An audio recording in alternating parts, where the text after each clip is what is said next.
call to order the City Council Successor Agency to the Redevelopment Agency Housing Authority regular meeting. Today is September 26th. Will you please all rise for the Pledge of Allegiance? I pledge allegiance to the flag of the United States of America and to the republic for which it stands, one nation, under God, indivisible, with liberty and justice for all.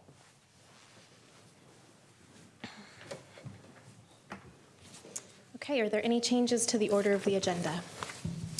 Yes, Madam Mayor. Staff has one change this evening. We'd like to pull item 7F from the consent calendar. It requires some additional staff review, and we will bring that item back when it's ready.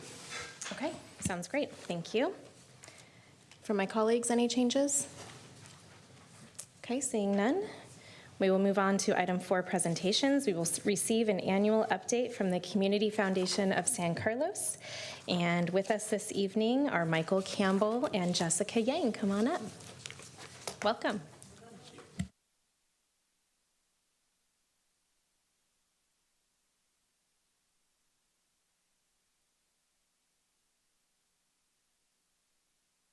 Okay. All right. Good evening, Honorable Mayor, City Council members and staff, and the San Carlos community. My name is Jessica Yang, the Vice President of the Community Foundation of San Carlos. I'm here with Michael Campbell, the President of the Community Foundation, to give you an update on our activities for the prior fiscal year ending June 2022. So Crystal, if you could tap it once. Thank you so much. Today we'll be talking about our grant program, our financial updates, the performance of the endowment, and finally about the many efforts of our board members and community volunteers in building community together. So next slide. This is our fiscal year that ended June 2022 was challenging on many fronts. With the pandemic continuing to disrupt so many lives and bring significant economic volatility, despite these obstacles, we've met our goals in supporting the community and the organizations that serve it. We're incredibly grateful for the generosity of our community. We received donations of $137,000 and engaged 47 new donors this year. We continue to manage our funds with the dual goals of supporting our community today and growing our endowment to support the community's needs of the future. Let's first look at how we benefited the community today. If you look on the right-hand side of the chart, you'll see that we were able to grant out $160,000 to 27 organizations who serve those who live, work, learn, or play here in San Carlos. We also made a donation of $1,500 to Khan Academy in the name of our 2021 Poetry Slam winner, which is why you see the 161. We did this while keeping our expenses under $10,000, which means that 95% of our spending went towards grants and community serving programs. Our non-program operating expenses were well under budget.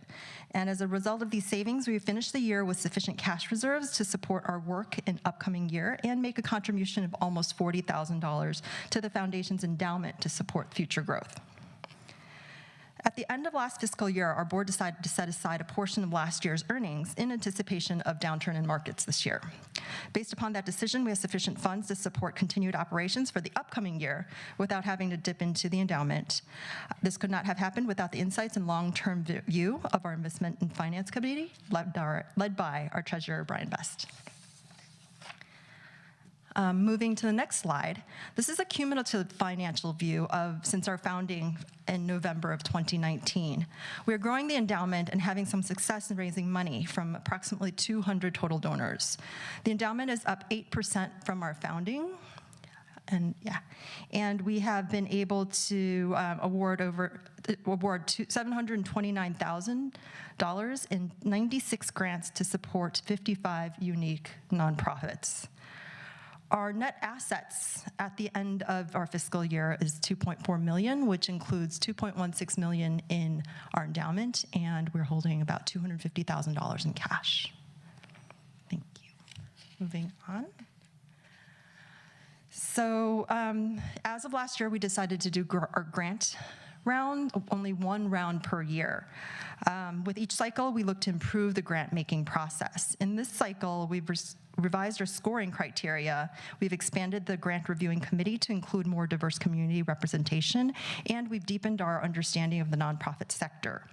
To benefit our grant recipients, we simplified the application process to provide more grants for general operating expenses. This is something that nearly all nonprofits we've talked to have requested. We also revised our scoring criteria to include main categories, including 1, meaningful impact to San Carlos, 2, effectiveness of their work plan, 3, addressing root causes of community issues, and 4, helping those who are most vulnerable, including seniors and those with very low income and/or have disabilities. As of, actually, we are currently in our grant cycle now for 2022. We've received 19 applications, and our grant readers are actively reviewing those applications as we speak. We plan to announce grant awards for our 2022 cycle on November 4th. Moving on to the next slide. This past spring, we partnered with Lauren Wu and Annie Phillips of Design Tech High School to install an environmental advocacy mural in the Industrial Arts District. This mural is located on the south-facing wall of the AST Fabrics building located at 1379 Old County Road. And so every passenger on Caltrain that goes north will see it, or anybody who's driving north on Old County Road will see it. With the active support and participation of the owners, Annie and Phil Baker, and the community interest, we closed off the street on Earth Day 2022 to host a community paint day and an arts-filled community celebration. Over 300 volunteers and participants, including several Girl Scout Daisy troops and Boy Scouts, came together to beautify our community together, to enjoy some ice cream, and to listen to live musical performances. Local nonprofit Art Bias also held their first ever pop-up art show at the event, and they hosted a community canvas featuring vibrant springtime flowers painted by our community members. So, okay, oops. Oh, okay.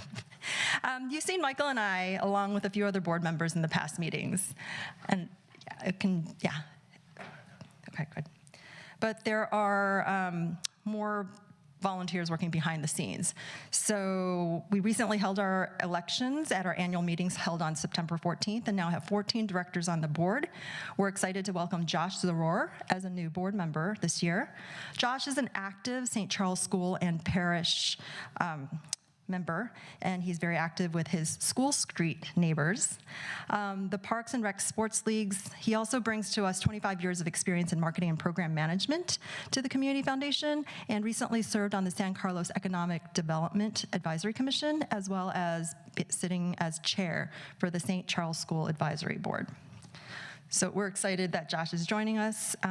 Many of our former board members continue to stay involved with our committees as grant readers, event organizers, and volunteers. So if anyone's interested in getting involved, please do contact us. So we move to the next slide. Just gonna give you a quick summary of what we've been doing on the social justice and equity front.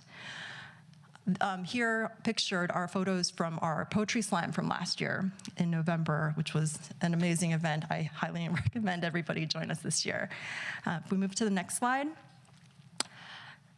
2 years ago, we shared our 3-pillar strategy for this work. We can tap again. And we continue to focus our efforts along these 3 pillars. On the transform physical and public spaces, we talked briefly about the mural. We have also been able to put a banner up across Laurel Street for the Stand United Against Hate Week, as well as do a poster campaign. Latinx Heritage Month has just passed, and the banner was up all last week. Hopefully you guys saw that. On the community learning front, in May, we held a mental health community conversation at the Adult Community Center to discuss the mental health toll the pandemic was taking on our community. Our panel of members included One Life Counseling Team, as well as Yelena Yabukovich from the San Carlos School District, Madison Duran, our youth board member, Dr. Aaron Nafak from Sequoia Health District, and our Honorable Mayor, Sarah McDowell. At the event, we also invited local artist Emma Leeper to share her work about 100 Days of Isolation, which was 100 portraits created during the early months of the pandemic. Okay. In August, we hosted a estate planning seminar with the local support of estate attorney Kimberly Barrett of Falk, Barrett and Associates. And last but not least, I wanted to put a plug in for October 1st. We're kicking off our second 21-day racial and social equity challenge. This time it's going to be led by local experts B. Kim and Grace Chen. And they've simplified the challenge to be very much California and locally based, so it's a little bit more relevant to our community. I highly recommend people to sign on. As of this evening, we had 90 people across the community accept the challenge, so please sign up and we'll get you on the list. On the diversity celebration front, to celebrate Black History Month, we had 8 community members featured on our Spotlight series, Black Joy, so that's still available on our website. We continue to partner with Devil's Canyon Brewing Company on our heritage celebrations. This past year, we did an AAPI Heritage Night, which included live Tai Chi sword demonstration from our senior community members at the Adult Community Center, as well as featured a group of local dancers who performed a medley of Indian film songs with choreography drawn from folk dance. Eventgoers were brought into the dance to extend the performance into a community dance party. So that was so much fun. The other thing we did over at Devil's Canyon this past fiscal year was Pride Night. We welcomed representatives from Coast Pride, Safe Space, One Love, and San Mateo County Pride Center to share info about their services and celebrate freedom of love. Going to the next slide. We could not have accomplished everything that we've done without significant support and community partnerships. These are some logos of some of our partners. I apologize if I've missed anyone, but it has really been a public, private, and nonprofit partnership through everything we've done. Moving on to the next slide. Here is a quick look at all we still have to do before the end of the year. Key things I want to highlight here are the Social and Racial Equity Challenge kicking off October 1st. We have an info session kickoff actually this Wednesday, available via Zoom, so find out more by coming to our link. As part of our Stand United Against Hate Week, we have these posters still available, and we will have them at our Art and Wine Fair booth, which we're co-hosting with the Youth Advisory Commission this year. Beyond that, for those of you who are fans of spoken word or are poets, please join us at the Poetry Slam, November 18th, for a celebration focusing on elevating voices of those who may not be frequently heard. And then this is a quick look at a draft roadmap for next year. Key things to point out here is we will be doing quarterly facilitated community conversations. We will continue our community diversity celebrations and sponsorship and support of community building events. And with that said, I'm going to hand off to Michael Campbell to talk about how we decide what we're going to do next. Thank you. Thank you, Jessica. So we took a step back earlier this year to look at our strategy. Having completed 3 years as a foundation, we decided to take a look at what we'd achieved and where we should go for the next 3 or 4 years.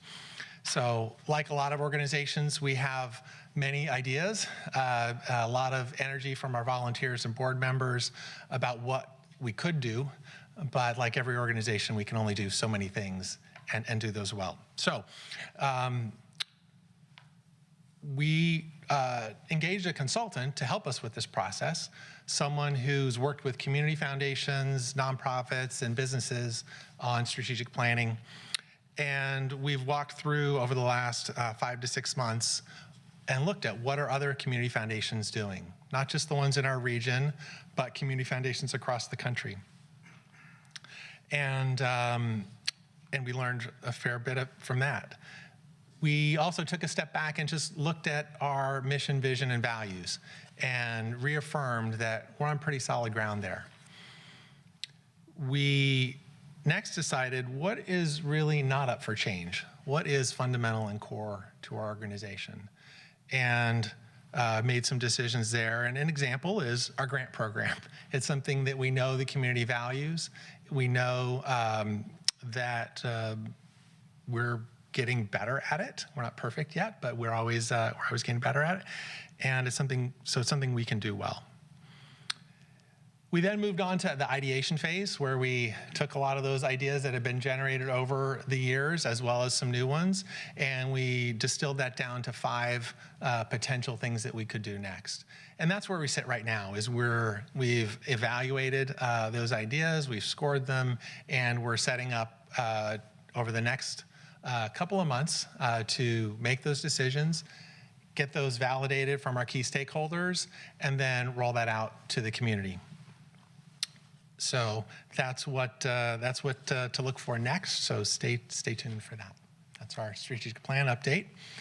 Jessica already went through what's coming up next with the grant cycle. So I'll just cover one other element of that, which is that we expect to grant out about $100,000 in this grant round. $40,000 of the grant round is coming from the city's contribution. So I want to thank the city again for making that contribution to our grant round. It's a bit higher percentage than in past years due to the performance of the endowment last year. As you know, the endowment in a prior fiscal year funds the grant program for the following year. So given the current economic conditions, we don't know what the endowment will produce for the following year, but we hope we can count on the city again for our contribution for the 2023 grant. So as you head into the new fiscal year, please keep that in mind in your budgets, and if you're able to increase your contribution, that would be very much appreciated.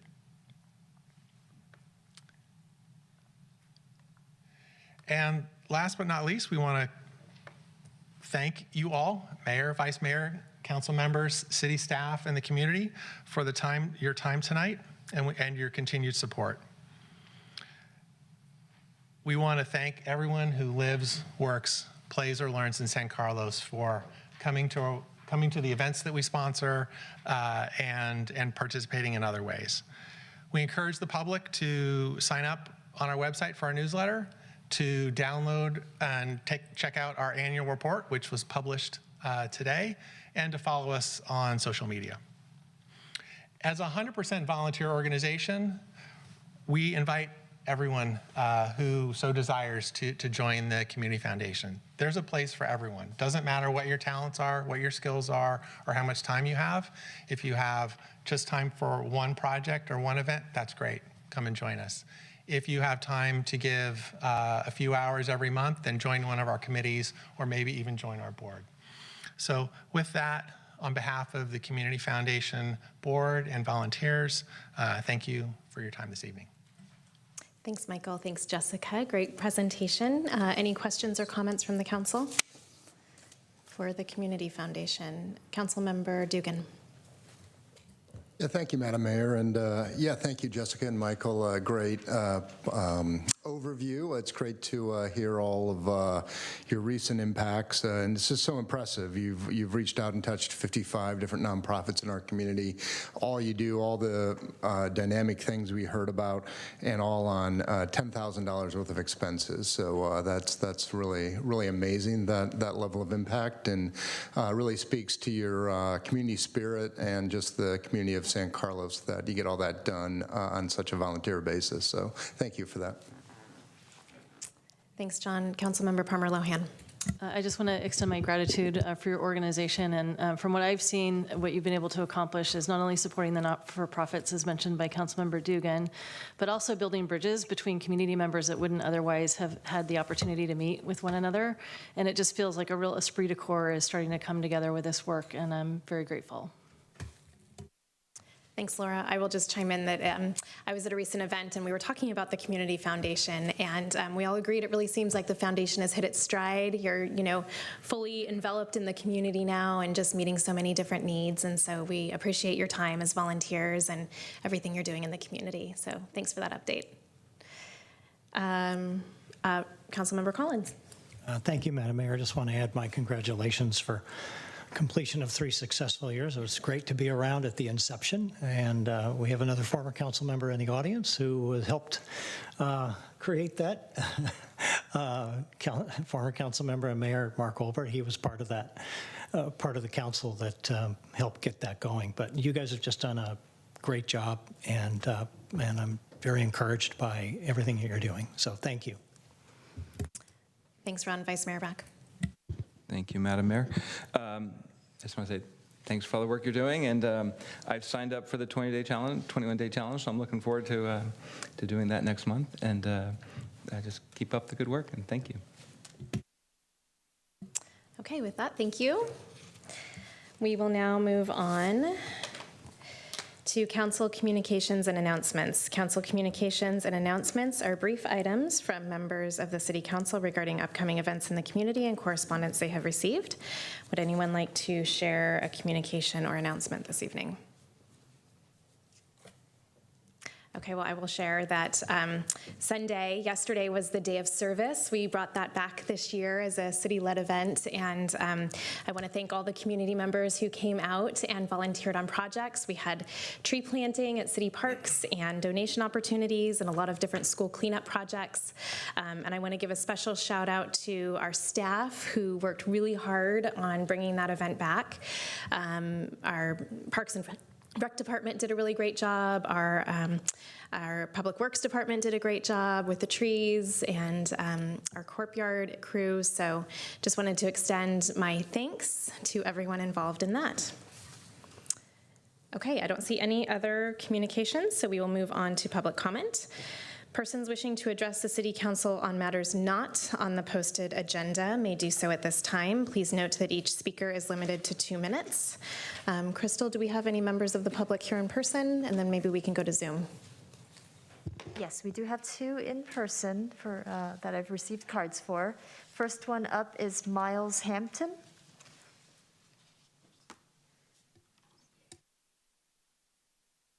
I wish to address the City Council about the paving on the east side of San Carlos on the older part, specifically Montgomery Street. I've complained several times to the crew that paves the street, and they've come out when there's been a problem at times after other people have complained too. The streets are falling apart. They're breaking up. It needs to be looked at. It's been looked at several times, but nothing has been done. It needs to be repaved. And if somebody would get the department that takes care of that to actually do something instead of just patching a couple of holes every so often when enough people complain about it. That's all I have to say about that. Oh, by the way, I've lived in this house for 54 years, so I've seen a lot. Okay, thank you, Mr. Hampton. Could I ask staff to please follow up with Mr. Hampton on his request? Thank you. Okay, is there another public comment here? Yes. Next up is Ellen Dooley.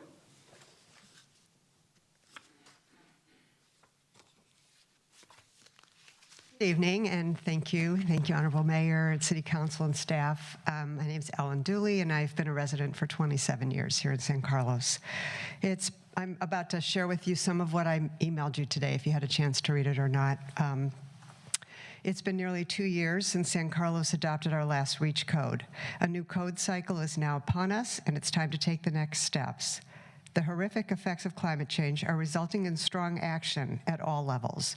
Regionally, PCE is increasing its rebates for energy-efficient electric appliances and launching a 0% on-bill financing program. At the state level, Governor Newsom recently signed a significant climate legislation package. CARB just voted to prohibit the sale of new gas furnaces and water heaters beginning in 2030, and the CPUC voted to eliminate subsidies for installation of gas lines to new buildings. And of course, we are all aware of the Inflation Reduction Act that passed Congress. that's going to funnel money to individuals and communities to help with electrifying our buildings and vehicles. So these actions are significant, but they must be matched with timely action at the local level for their full potential to be realized. Our current code addresses new construction and residential reconstruction, but the numbers of projects is quite small, and existing buildings account for 37% of greenhouse gas emissions. Peninsula Clean Energy has emphasized the critical role that REACH codes play in driving market transformation that will lower costs and increase demand for energy-efficient electric appliances. So we request that the council include the topic of electrifying existing buildings that requires the replacement of gas appliances with energy-efficient electric models at the upcoming October 10th study session. With federal, state, regional financial incentives, San Carlos now has a real opportunity to accelerate the transition from gas to electric-powered homes in a just, equitable, and efficient manner. We appreciate the leadership our council has demonstrated on this matter in the past and feel that this conversation about electrification is integral to all we're doing as we move forward to keep San Carlos not only the city of good living, but the city of healthy living. So thank you for your time and your attention to this. Thank you, Ellen. Any other comment cards here in the room, Crystal? Not just yet, but We'll I think give we him can, a minute. Yeah, we can circle back to that. But we do have two hands on Zoom. First up is Mary Beth Bykowski. If you can go ahead and unmute. Hi, I'm an outreach analyst in the California Department of Insurance, also known as CDI. I'm here to update you on what we have been doing for your constituents. Since 2019, we've met with more than 25,000 people in 40 counties. We held 60 events to specifically hear concerns around both availability and affordability of homeowners insurance. In January of 2022, the Insurance Commissioner and the state's emergency response and readiness agencies created the Safer from Wildfires framework, a consistent approach to reducing risk with a list of achievable, certifiable, and effective actions to help make existing homes and businesses safer from wildfires.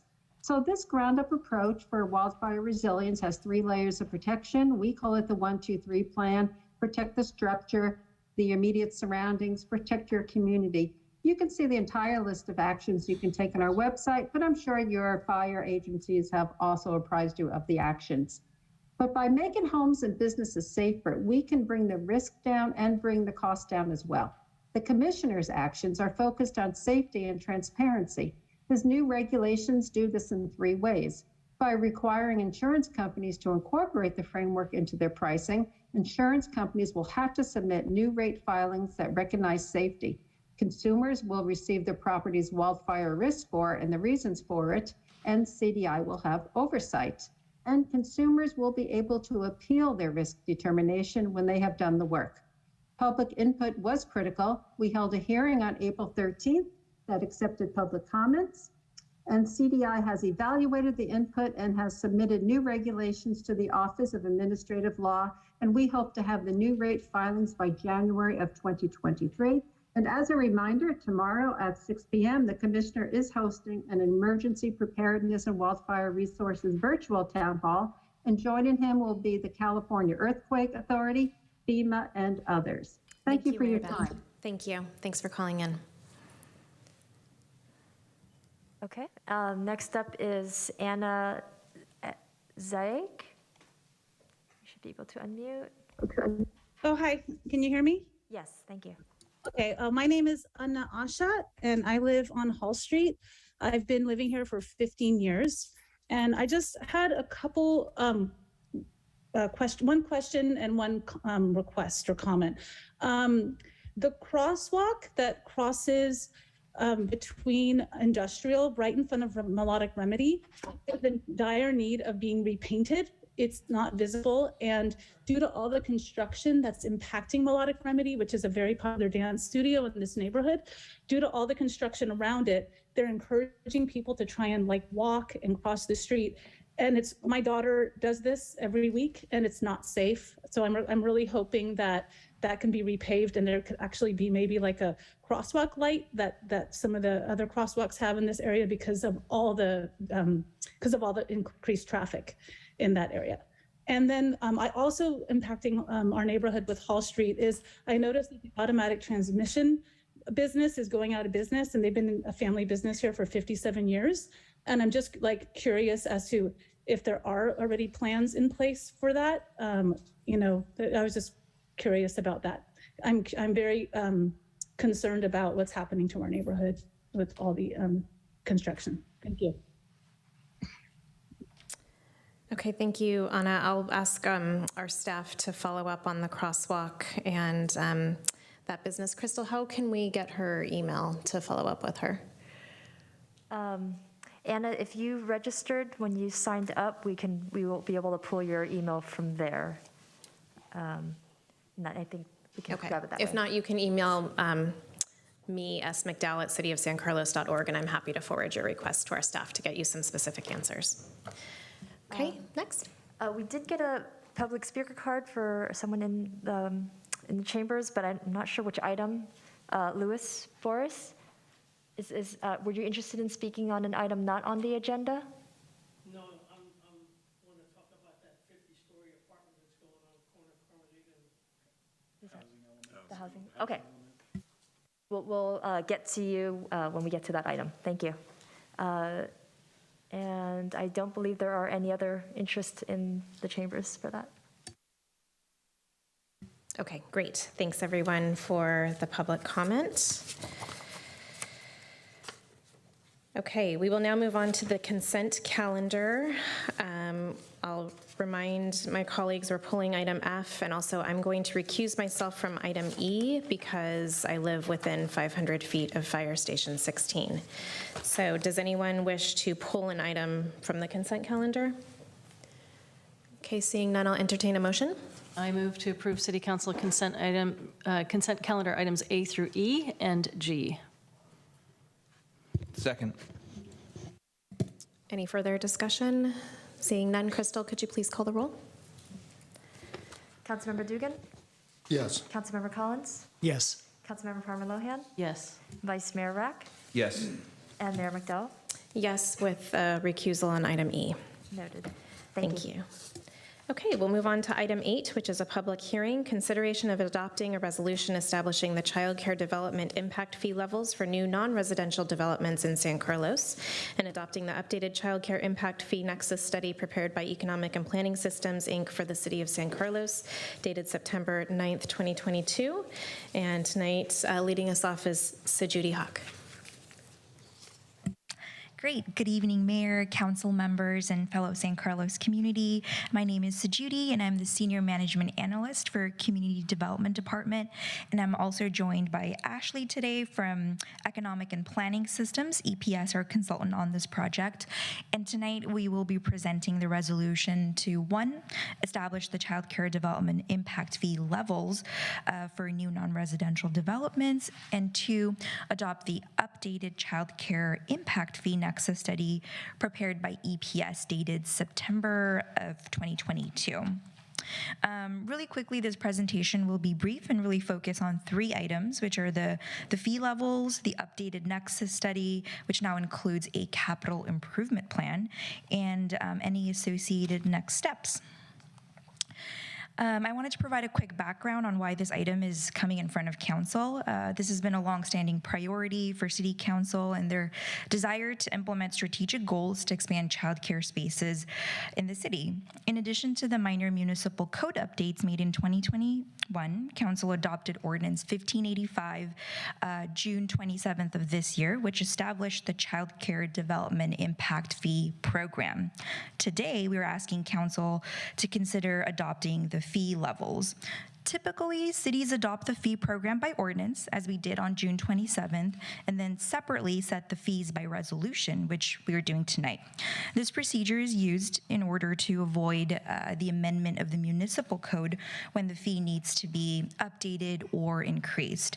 Basically, the ordinance sets forth the fee program and adopts the rules and regulations, and then the resolution, which we're looking at tonight, sets forth the basis for the fee amounts and adopts the fee levels.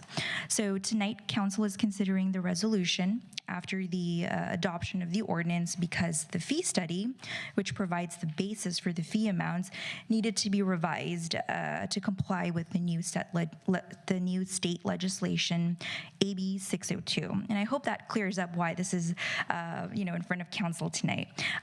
I'll hand it over to Ashley to quickly review the proposed fee levels and then the updated Nexus study.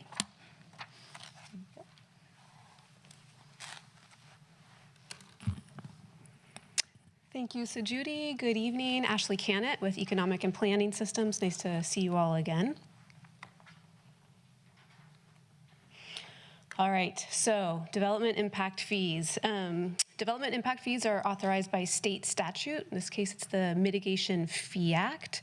That's Government Code Section 66,000, but they have recently been amended, enhanced with AB 602, which is a big part of the reason why we're here again in front of you tonight. Impact fees are one-time charges on new development. And they're set according to Nexus logic, which really just means that we identify and document a reasonable relationship between new development and the impacts of new development.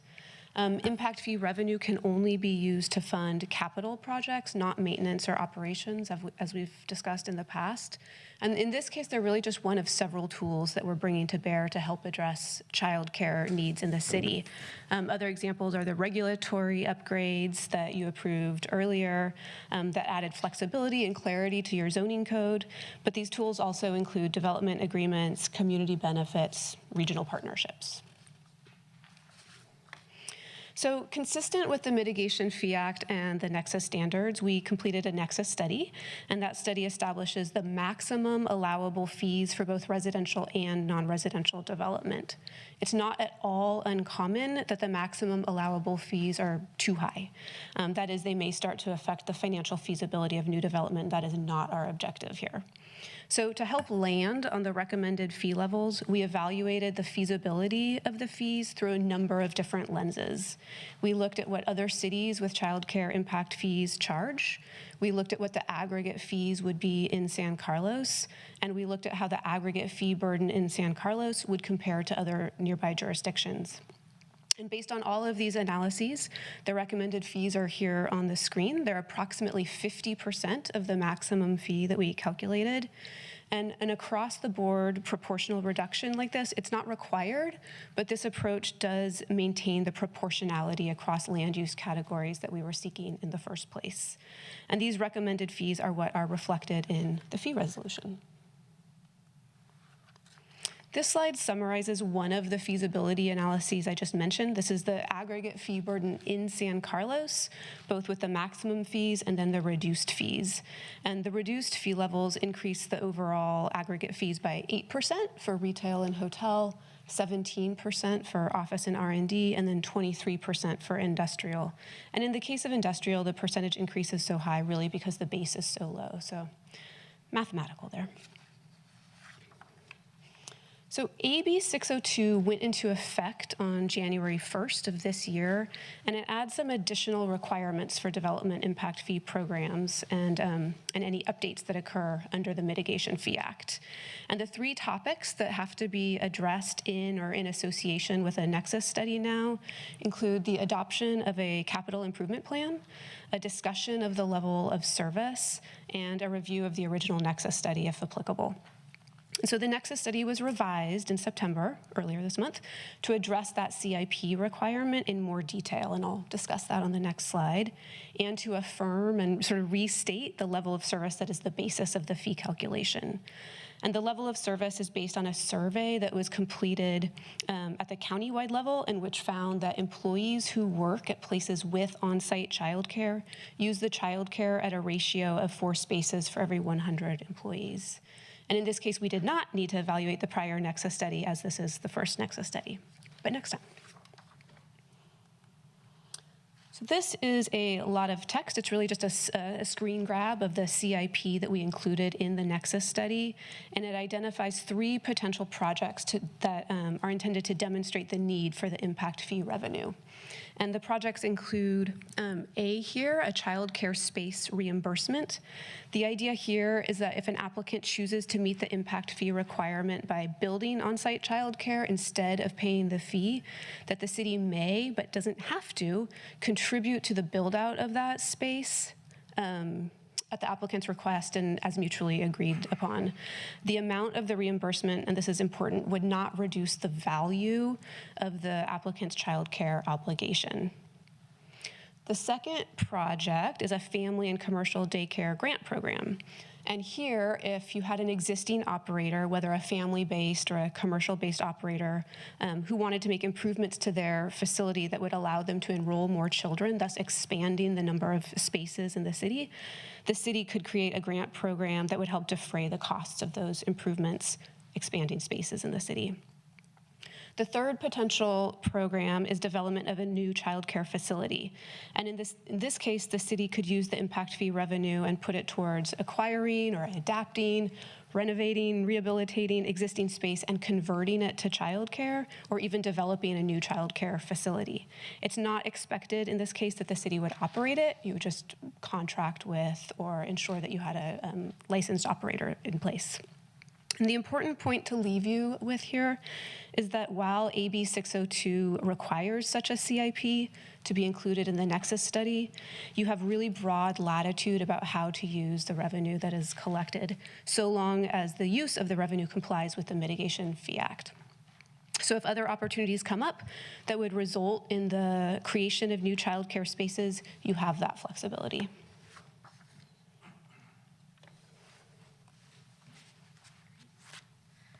Thanks, Ashley. So tonight's formal action would be to adopt the resolution establishing the childcare development impact fee levels, as Ashley discussed in the prior slides, and also adopt the updated childcare impact fee nexus study, which was updated earlier this month to reflect the changes from AB 602.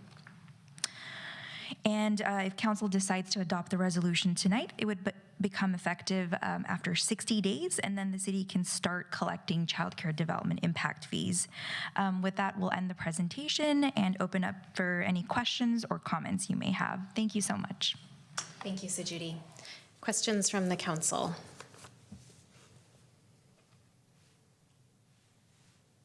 No? Okay, that was a really concise, oh, go ahead, Councilmember Dugan. Thank you, Madam Mayor, and thank you, Sujudi. I appreciate the work that's gone into this and the effort here. My only question, I think it's a quick one, is so I see the Nexus study and the relation between the fee and the childcare impact of the various uses. As you know, we put a lot of time and effort into thinking through our direct build option, and I'm just curious, do we have any sense or any analysis of how these fees relate to the cost of direct build in some of our expected projects? It just seems to me we want to make sure this fee stands as a good incentive to get people to take us up on the direct build option. I'm just curious if we have any understanding of the nexus on that.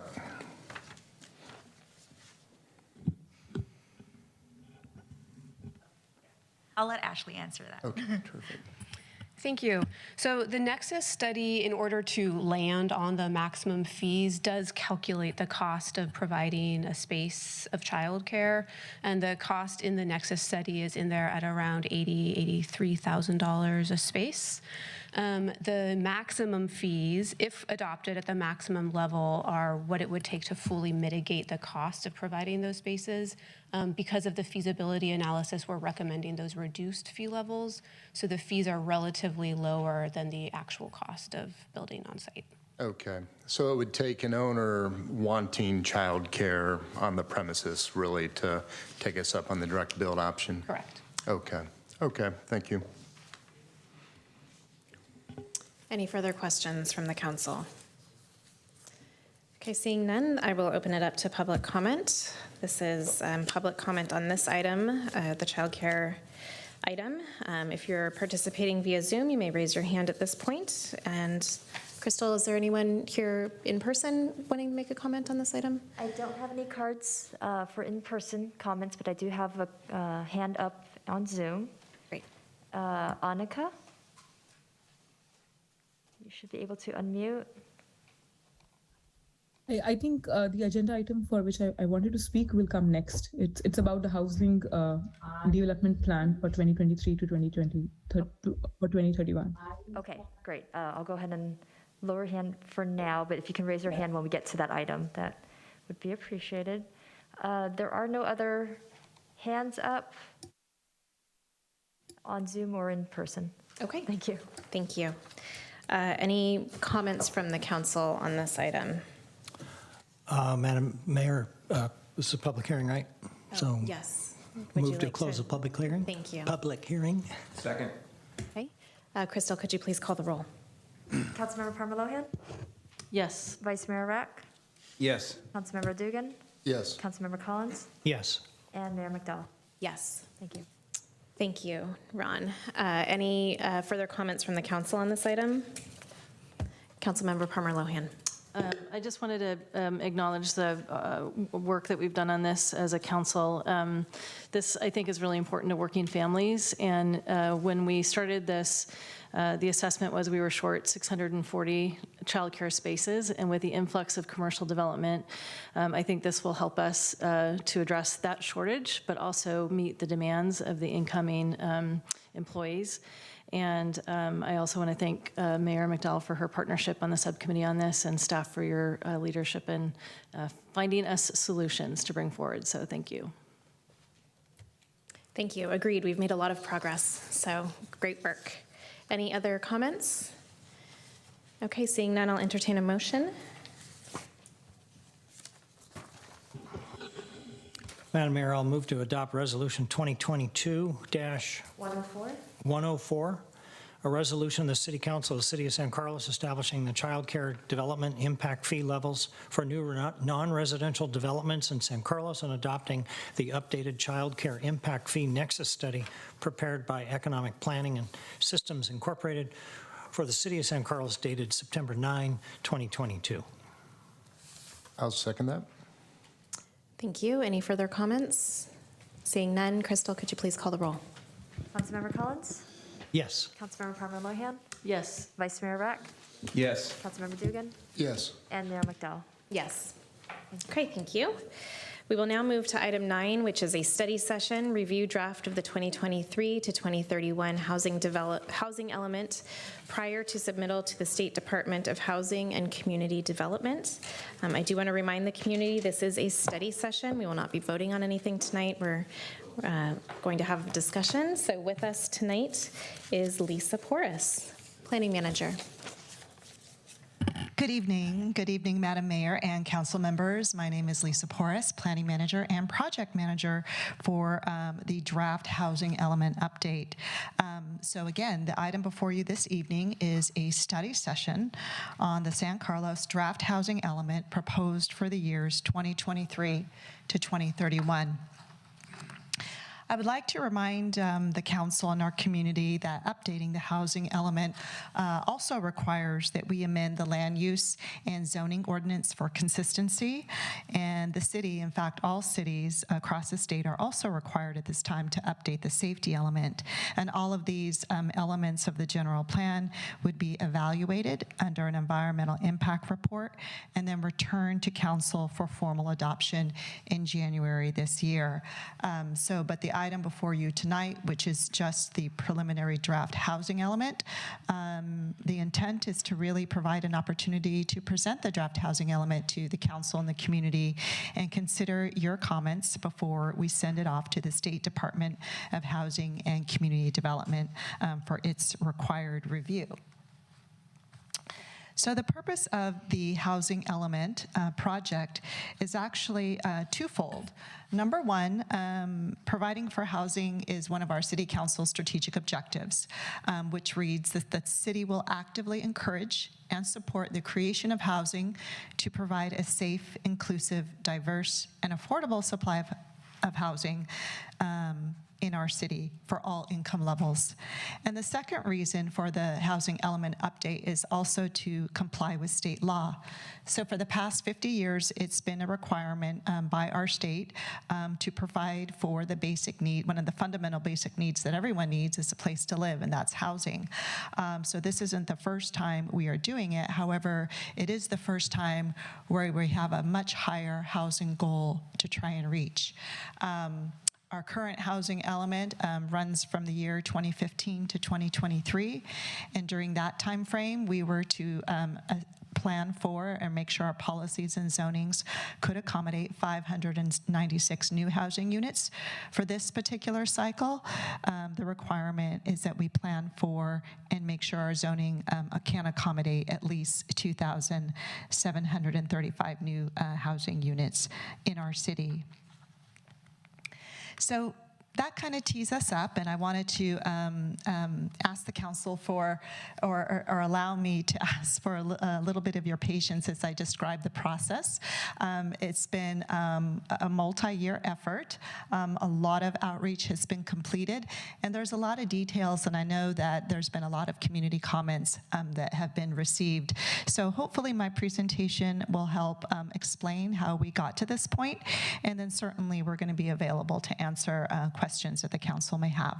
So for tonight, I wanted to talk about the overall process, provide a summary of that along with the community outreach that we did, talk about what was our project objective, what is the primary task of the housing element, what is it that we're supposed to do, and then talk about what our strategy is to meet our housing needs. I also want to focus on some goals and policies and action items that are part of the housing element. Those are found in section 2 of the housing element, because those would be our 8-year guiding principles or calls to actions for what the city would do over the next 8-year period to assist in the production of housing. I also want to talk about the role of the state.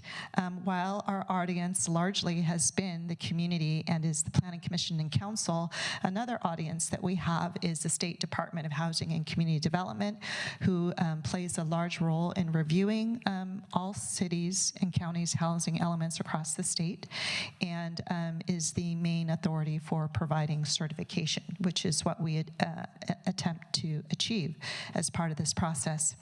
And then lastly, I will conclude by talking about the adoption schedule, essentially where this is headed to and when it would come back to the Planning Commission and City Council for formal consideration. So as I mentioned before, the process has been a multi-year effort, and I could say that the city started this effort back in November 2019 with a community conversation, also known as Welcome Home San Carlos.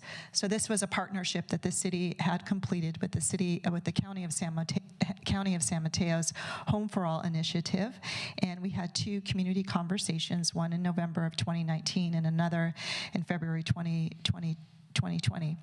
And that was to really talk about the future of housing in San Carlos. It really served as a great icebreaker as we knew we were heading into an update of the housing element. In 2020, we entered into a contract with the consulting firm of MIG to assist the city in this effort. We started off at the end of the year with our first community workshop, and we started evaluating some of the existing conditions of our housing stock at the time, and then also our current plans and standards that we have in place concerning housing.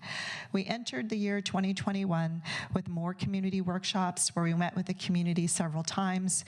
We talked about different land use strategies, what different types of changes might be necessary and solutions we could look at and consider in order to meet our housing needs. We also had a city council study session in September of 2021, right around the time, as the council may recall, when the East Side Innovation District Vision Plan was being considered for acceptance.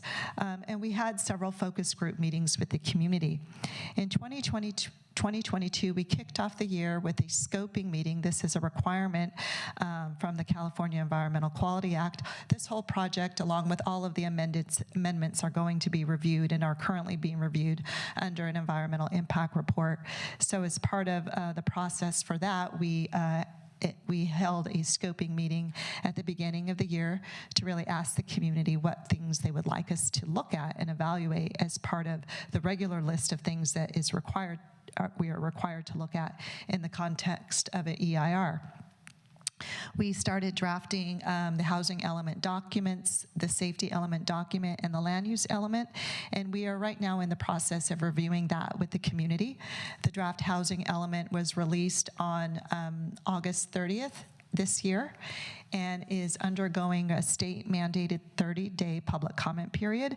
So the public comment period would end on September 30th, which is this coming Friday. And during this time, we are holding 2 study sessions. Of course, this is a second. A week ago, we held a study session with the Planning Commission to present the document, to inform the community, let the community know where we landed, what our strategy is looking like. And we're doing the same tonight with the council to get the council's comments.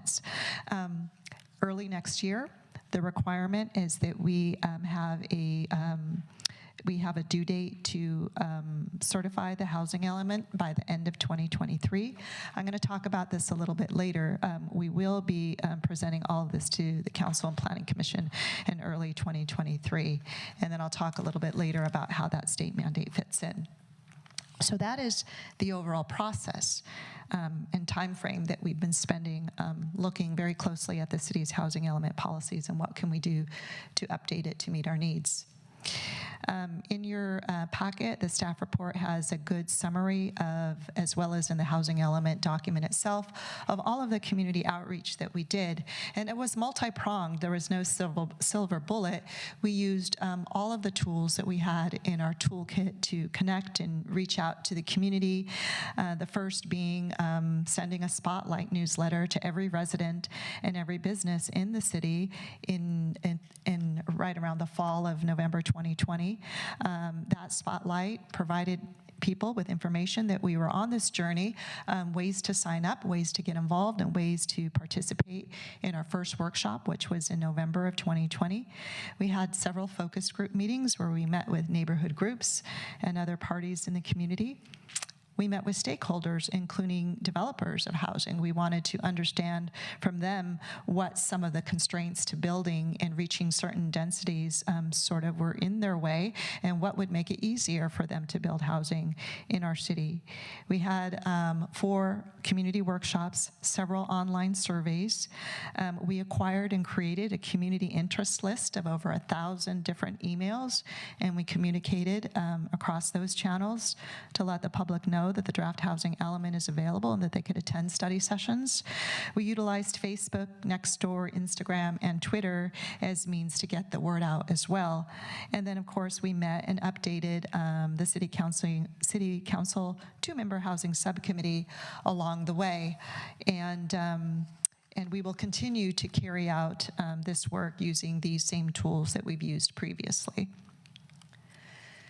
So the primary task of the housing element update is how is San Carlos going to ensure that our policies and our development standards facilitates our fair share of the Bay Area's regional housing needs as required by state law.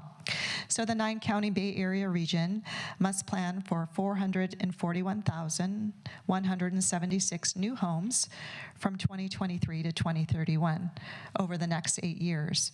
So our charge for our city is how are we going to accommodate our portion.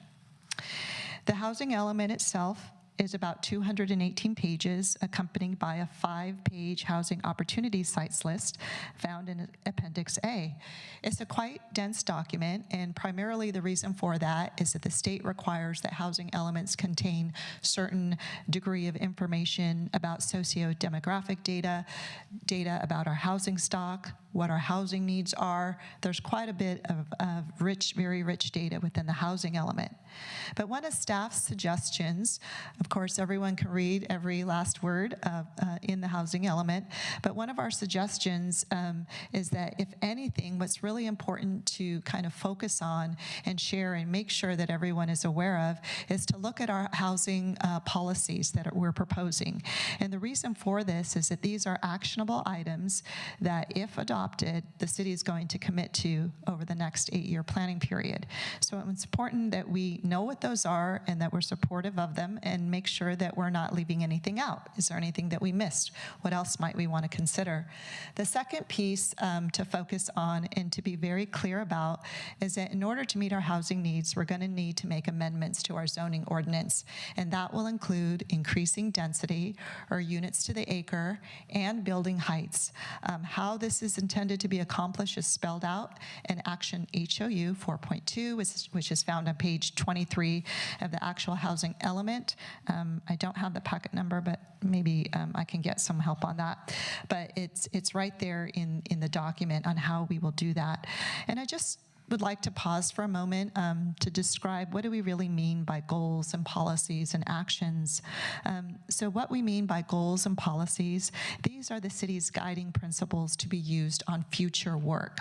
So whenever we're looking at a future project that would come before the city, we take a look at the goals that we have in our housing element that are written in a way that describe an ideal future.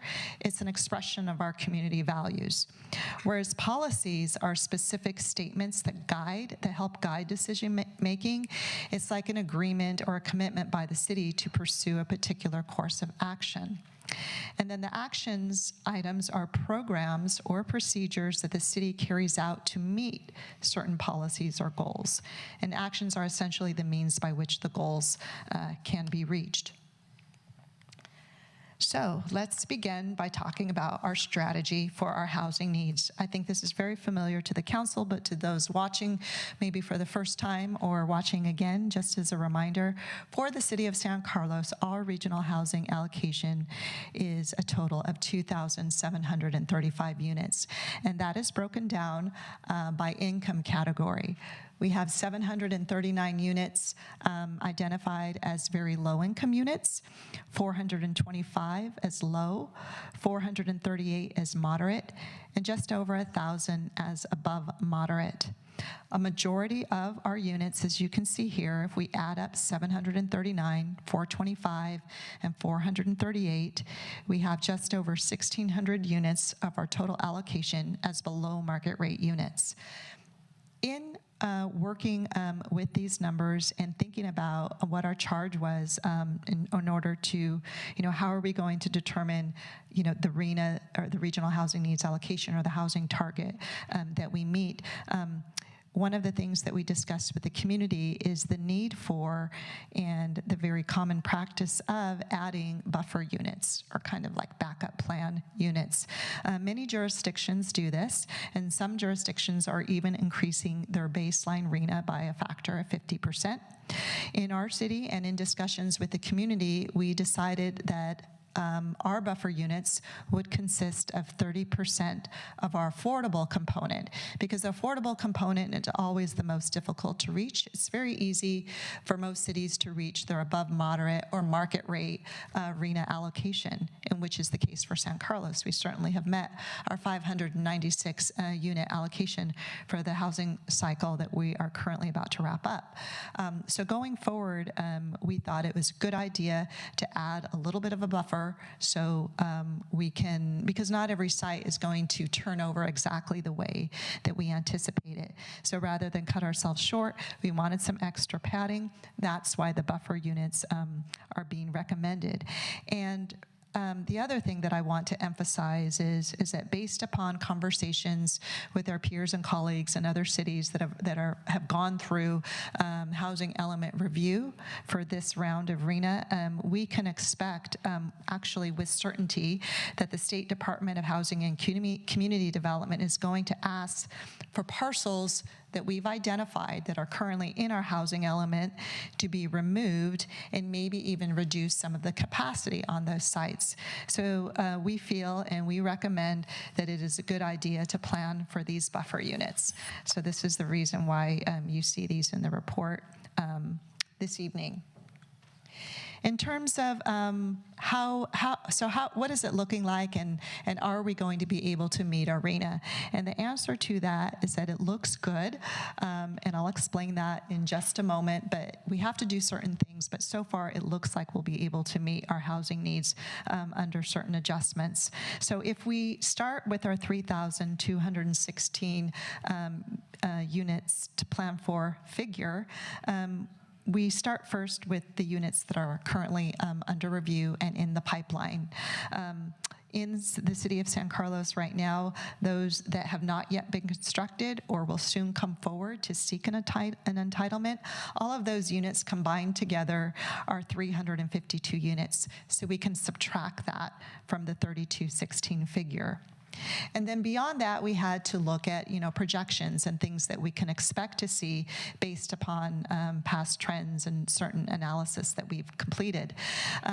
With respect to accessory dwelling units, we projected that over the next 8 years, we could probably see another 203 new 80 units in our city. With respect to SB9 units, which are the duplex units, we could expect to see maybe 160. And then with respect to multifamily and mixed use, this is where the majority of the RHNA would be accommodated. In multifamily, we're looking at about an estimate of 425, and then with mixed use, 2,455.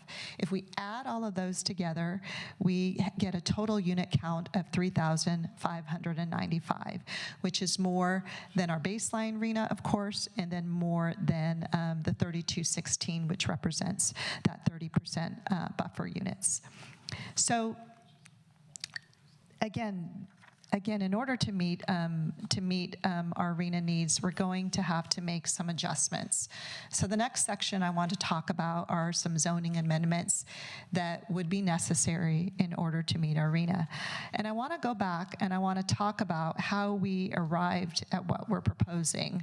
And I can go through this a little bit fast, but I just want to make sure that everyone listening kind of understands how we got to where we are.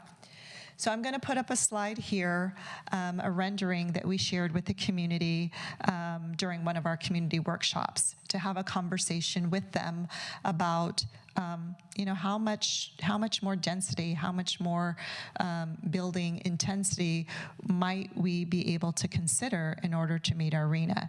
And in that conversation with the community, this rendering here is intended to show what we can accommodate under our existing zoning ordinance, looking at multifamily in the highest density that we currently have on the books today, which is a 4-story massing at a maximum of 50 foot in building height. The code does allow you to go beyond 50 feet for things like, elevator projections and stairway projections, but for the most part, the building is held to a maximum of 50 feet. We looked at 2 different scenarios, one where we bumped that up from 4 stories to 6 stories, and then from 6 stories to 8 stories.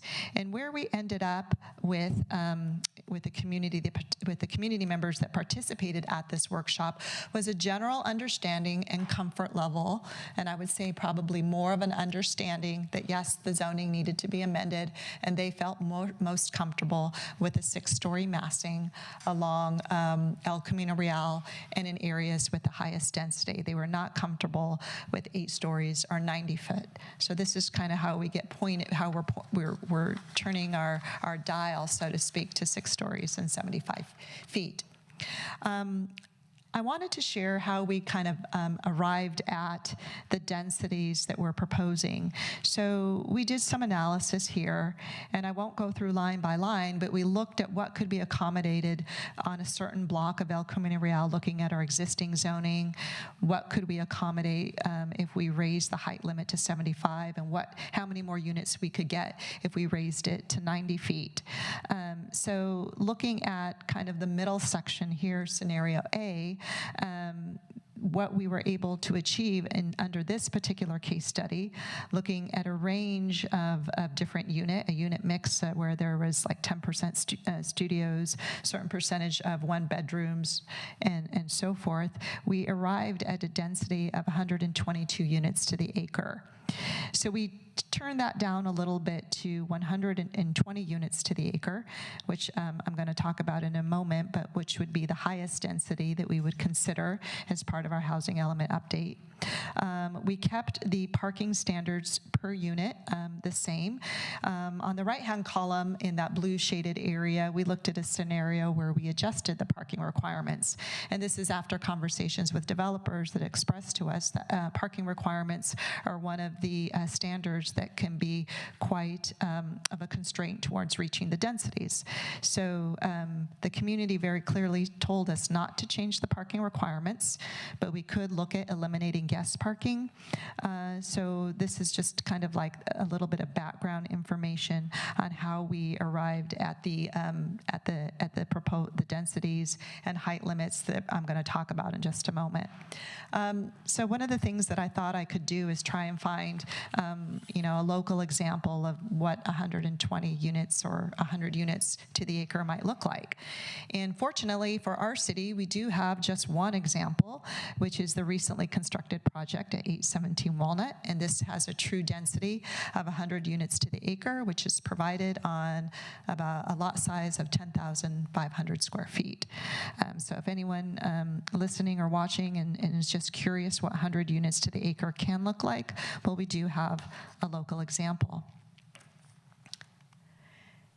The other area that we took a close look at was the MUN zoning district, MUN mixed-use neighborhood zoning district. And we took a look at this a few years back, even before we started the housing element update, because we began to see and understand what our current standards were actually producing, or what they would allow for under this zoning district and the standards that are currently in place today. Under the MUN zoning district, there is a density limit of 20 units to the acre. You can go to 4 stories. In some areas, it's less than that, and I'll talk about that too in a moment. But what that was, what essentially was generating was a much larger massing than was needed. If the maximum units you can get in a 4-story, maximum number of units you can get in a 4-story massing example is 2, then the massing was just too big for the density. So the density was artificially held down. In a massing with 4 stories, we learned that you can actually accommodate more units.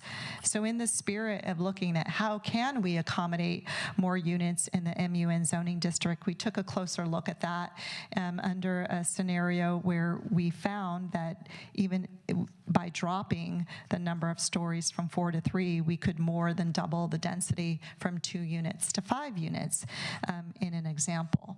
So looking at all of the analysis and the numbers for how that worked out, in sharing this analysis with the community, just like we did in the example along El Camino Real, community members felt like it was possible to increase the density from 20 units to the acre to 40 units to the acre, and then hold everything else the same.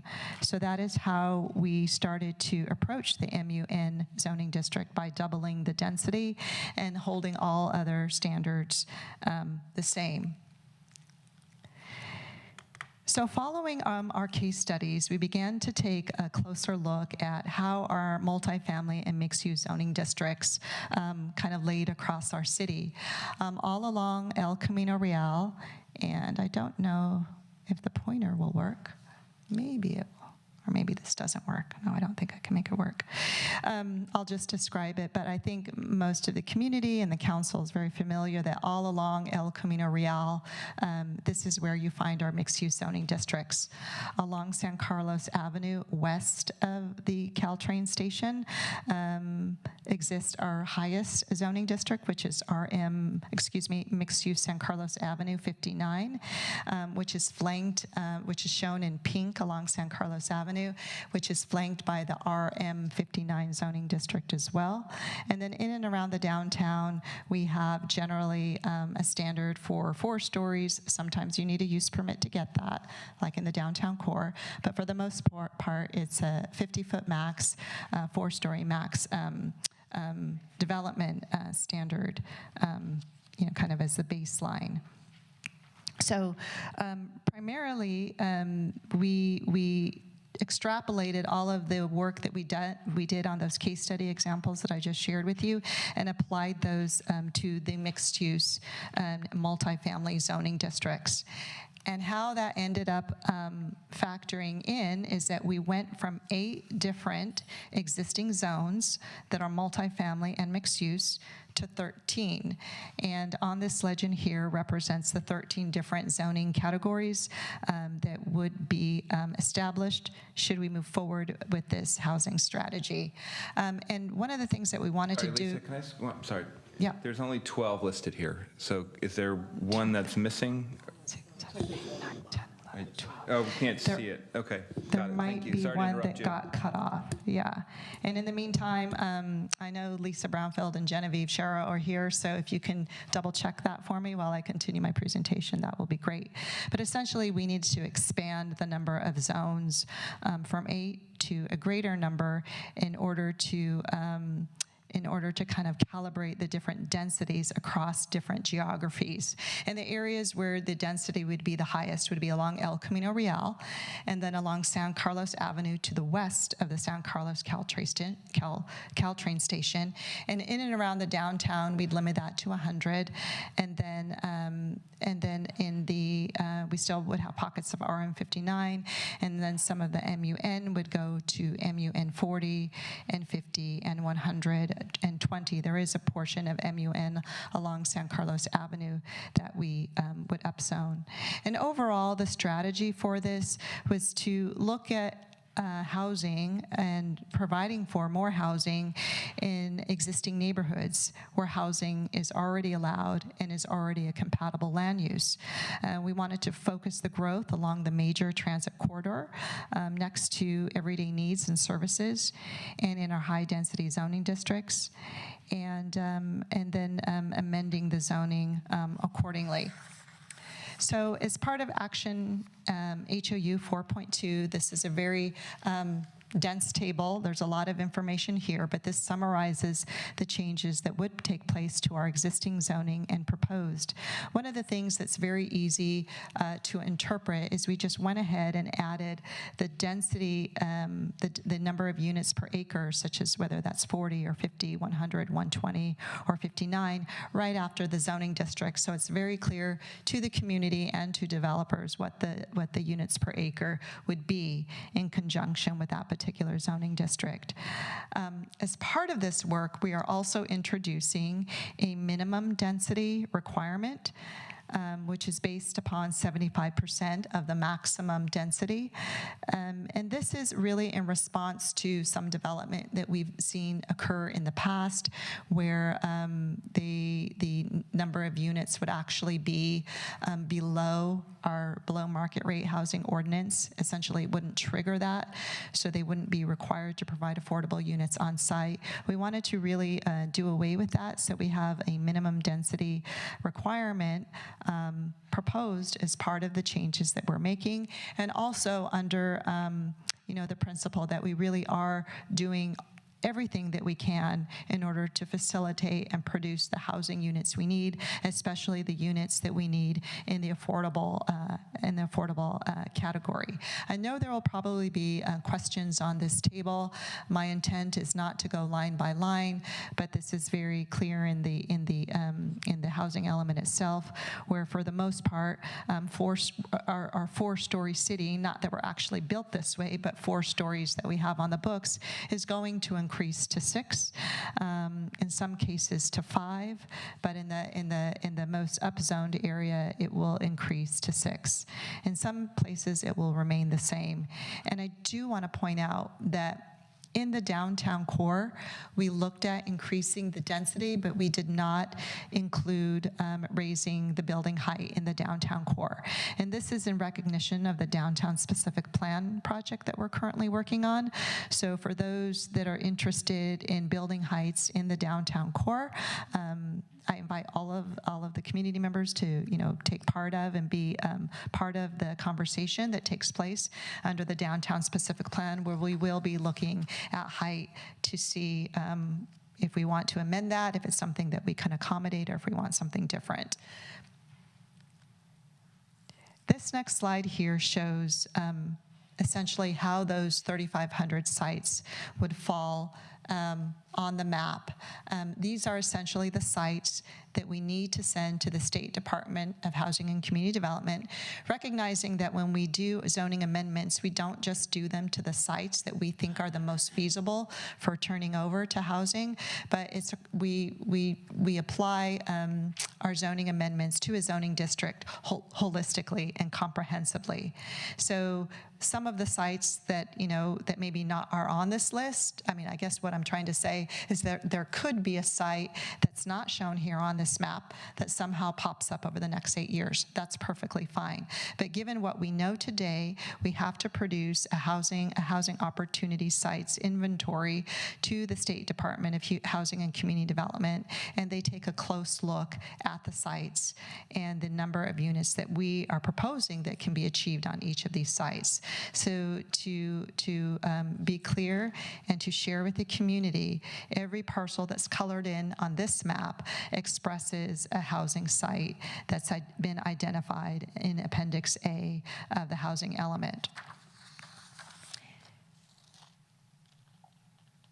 So in conjunction with some of the upzoning, increases in density in the units per acre, increases in building heights and so forth that I talked about just a moment ago, I did want to clarify based upon some of the comments that were received and requests for clarification is whether the current transitional standards in our zoning ordinance would be maintained. And the answer to this is that yes, they would. In the RM59 zoning district, what we currently have on the books today is a requirement that the maximum 50-foot building height step down from 50 to 40 to 30, depending upon the distance from the RS6 boundary line, not from the building itself, but from the boundary line. So if the portion of the building, that is within 30 feet of a single-family zoning district, it needs to drop down to 40, and if it's within if it's within 30 feet, it needs to drop down to 30. And if it's within 40 feet, it needs to drop down to 40. In addition to that building step down or transitional requirement that we have on the books today, there's also the requirement that the rear yard setback be 20 feet from the RS6 property line, and within that 20-foot setback area, that there's a requirement for a 5-foot wide landscape buffer that is required to be lined with trees, spaced 15 feet apart. And then in addition to that rear yard setback, there is a requirement for 10-foot side yard setbacks.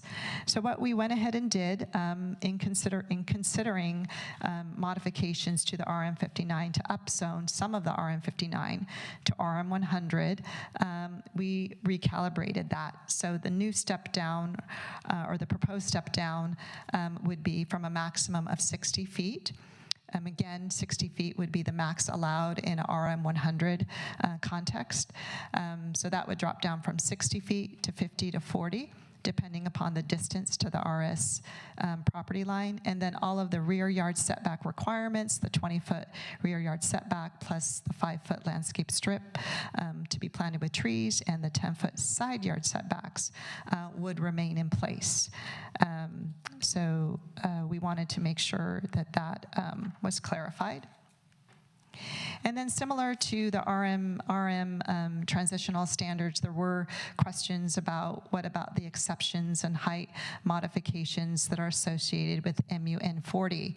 Now, in our current zoning ordinance, we don't have a graphic necessarily for that, but we do have the standards in place concerning stepping down and reduced heights depending upon where you're at in the city.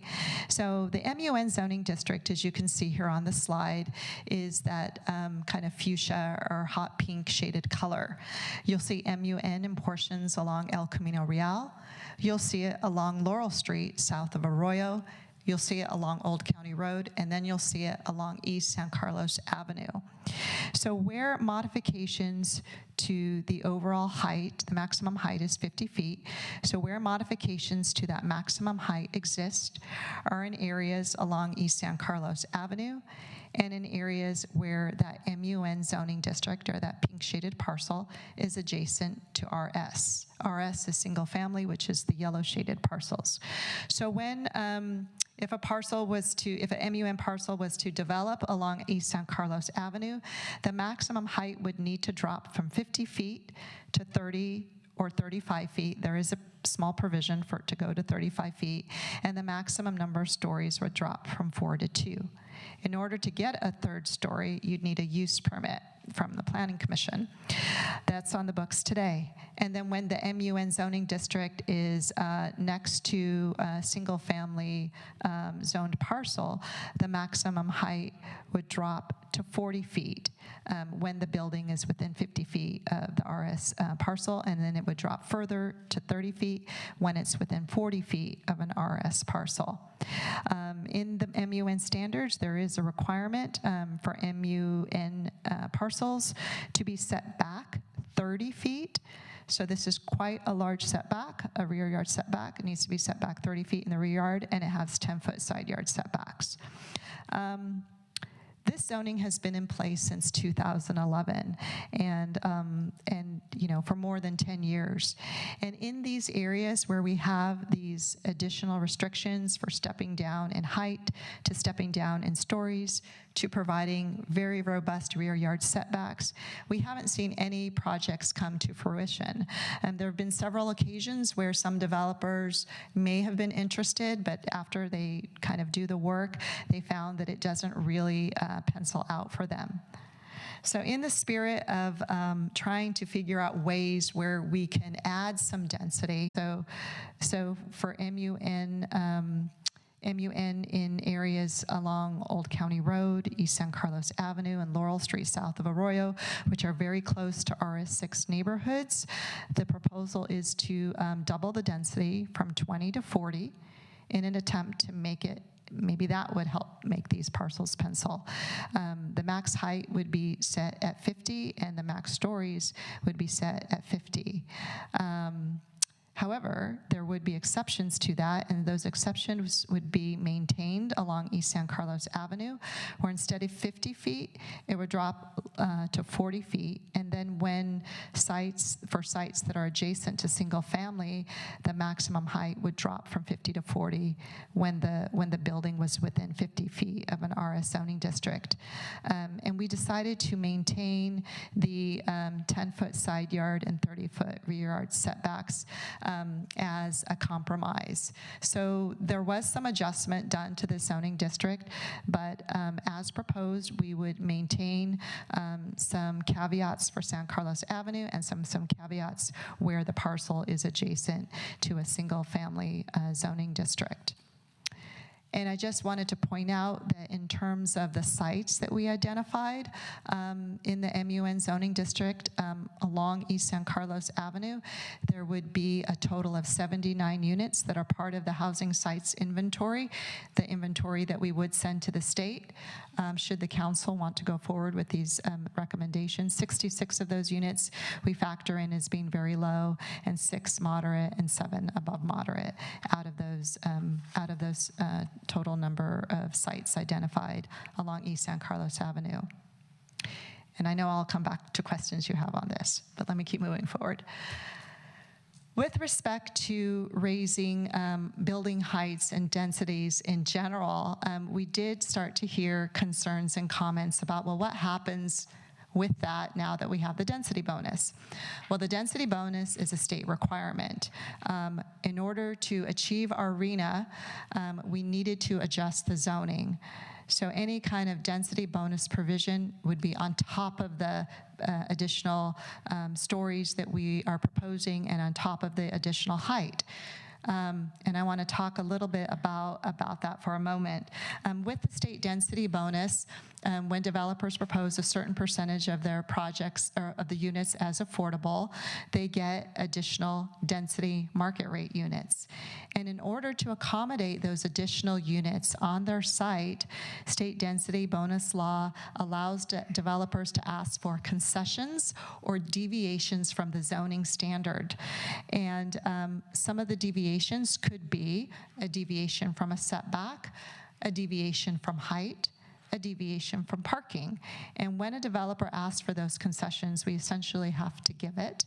We can certainly ask them why, or to share with us and explain with us why they need the concession that they're asking for. But in general, under state law, that is something that we have to allow. So a lot of folks on some of the questions we've been getting is like, well, what are we going to expect to see? I think there was one comment in a newspaper. Should we expect to see double the height?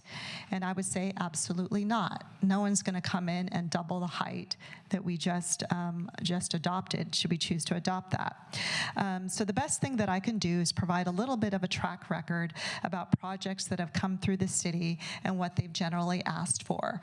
Most of the projects have asked for relief from side yard or rear yard setbacks.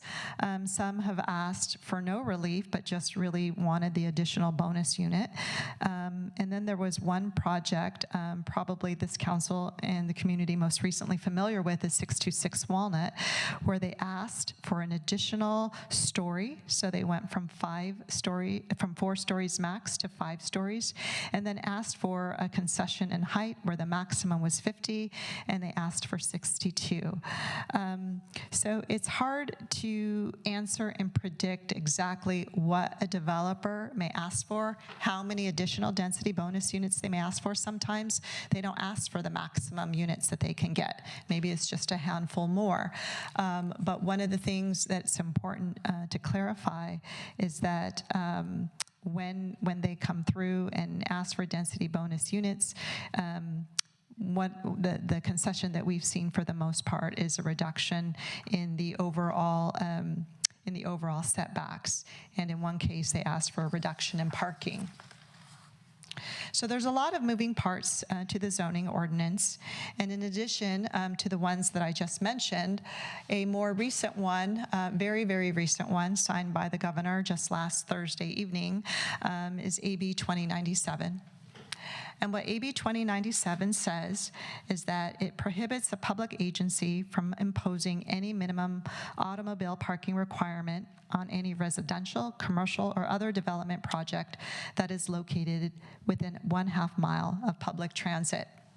So on this map here, what the blue line is representing is a 1/2 mile radius from the San Carlos Caltrain station. So in all of these areas, the city cannot impose a minimum parking requirement. Essentially what that means is that developers would need to decide for themselves how much parking makes sense and what they want to offer to potential tenants, potential business operators within those projects. So this is quite a significant new requirement, not just on our city, but on all cities throughout the state of California that was recently passed. And this is in the spirit of reducing greenhouse gas emissions and making it easier to get housing built at the densities that make sense, that are very close to public transit. I'm sure the council's familiar with this, but I wanted to share that with you all and the community to make sure everyone understands that there's a lot of moving parts to this. So we would need to amend our draft document and indicate that, of course, we would be revising our standards to comply with this new state requirement. So following the zoning ordinance amendments, there's quite a few goals, policies, and actions that you'll find in the housing element. And I just wanted to touch upon a few here this evening. The first one is to encourage concurrent production of on or off-site affordable housing. This is something that we've been hearing more and more about as new commercial development is proposed in our city. So we have an action item to memorialize the community's value and the Planning Commission and Council sentiments regarding doing what we need to do and working with developers to get housing produced alongside commercial development. So while we didn't have anything like that in the housing element before, we put that in there in this update. The next action item has to do with another City Council strategic objective concerning promoting and facilitating the production of accessory dwelling units. And so we are inserting an action item that directs us to look at establishing pre-approved plans to make it easier for homeowners who want to do ADUs to get those done in an expedited and streamlined way. The other action item that's in the housing element is pursuant to state law, which is a no net loss requirement by the state. And this requires that for all of the sites that we identified for housing and the number of units that we identify for those sites, if there's any sites, if a project comes forward and doesn't build to those sites, then we have to make up the sites somewhere else, which is another reason why it's a good idea to have backup units or those buffer units. So this will be an important tracking obligation for staff as we monitor that housing sites inventory. We look at projects that are proposed and developed under that inventory and look to see what they're being developed as in terms of the number of units we accomplish. So it's really a tracking exercise and an exercise to make sure we have enough sites to make up for any loss in units.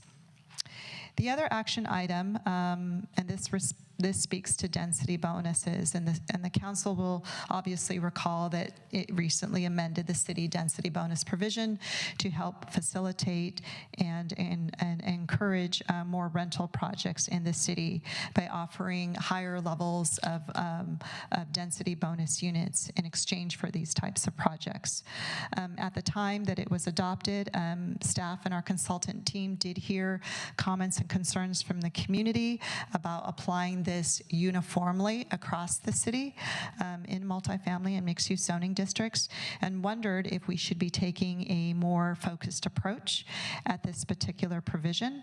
Because it is a city density bonus and not a state density bonus program, it's something that we could consider to reevaluate and target particular areas where this density provision could take place rather than apply it uniformly across the city.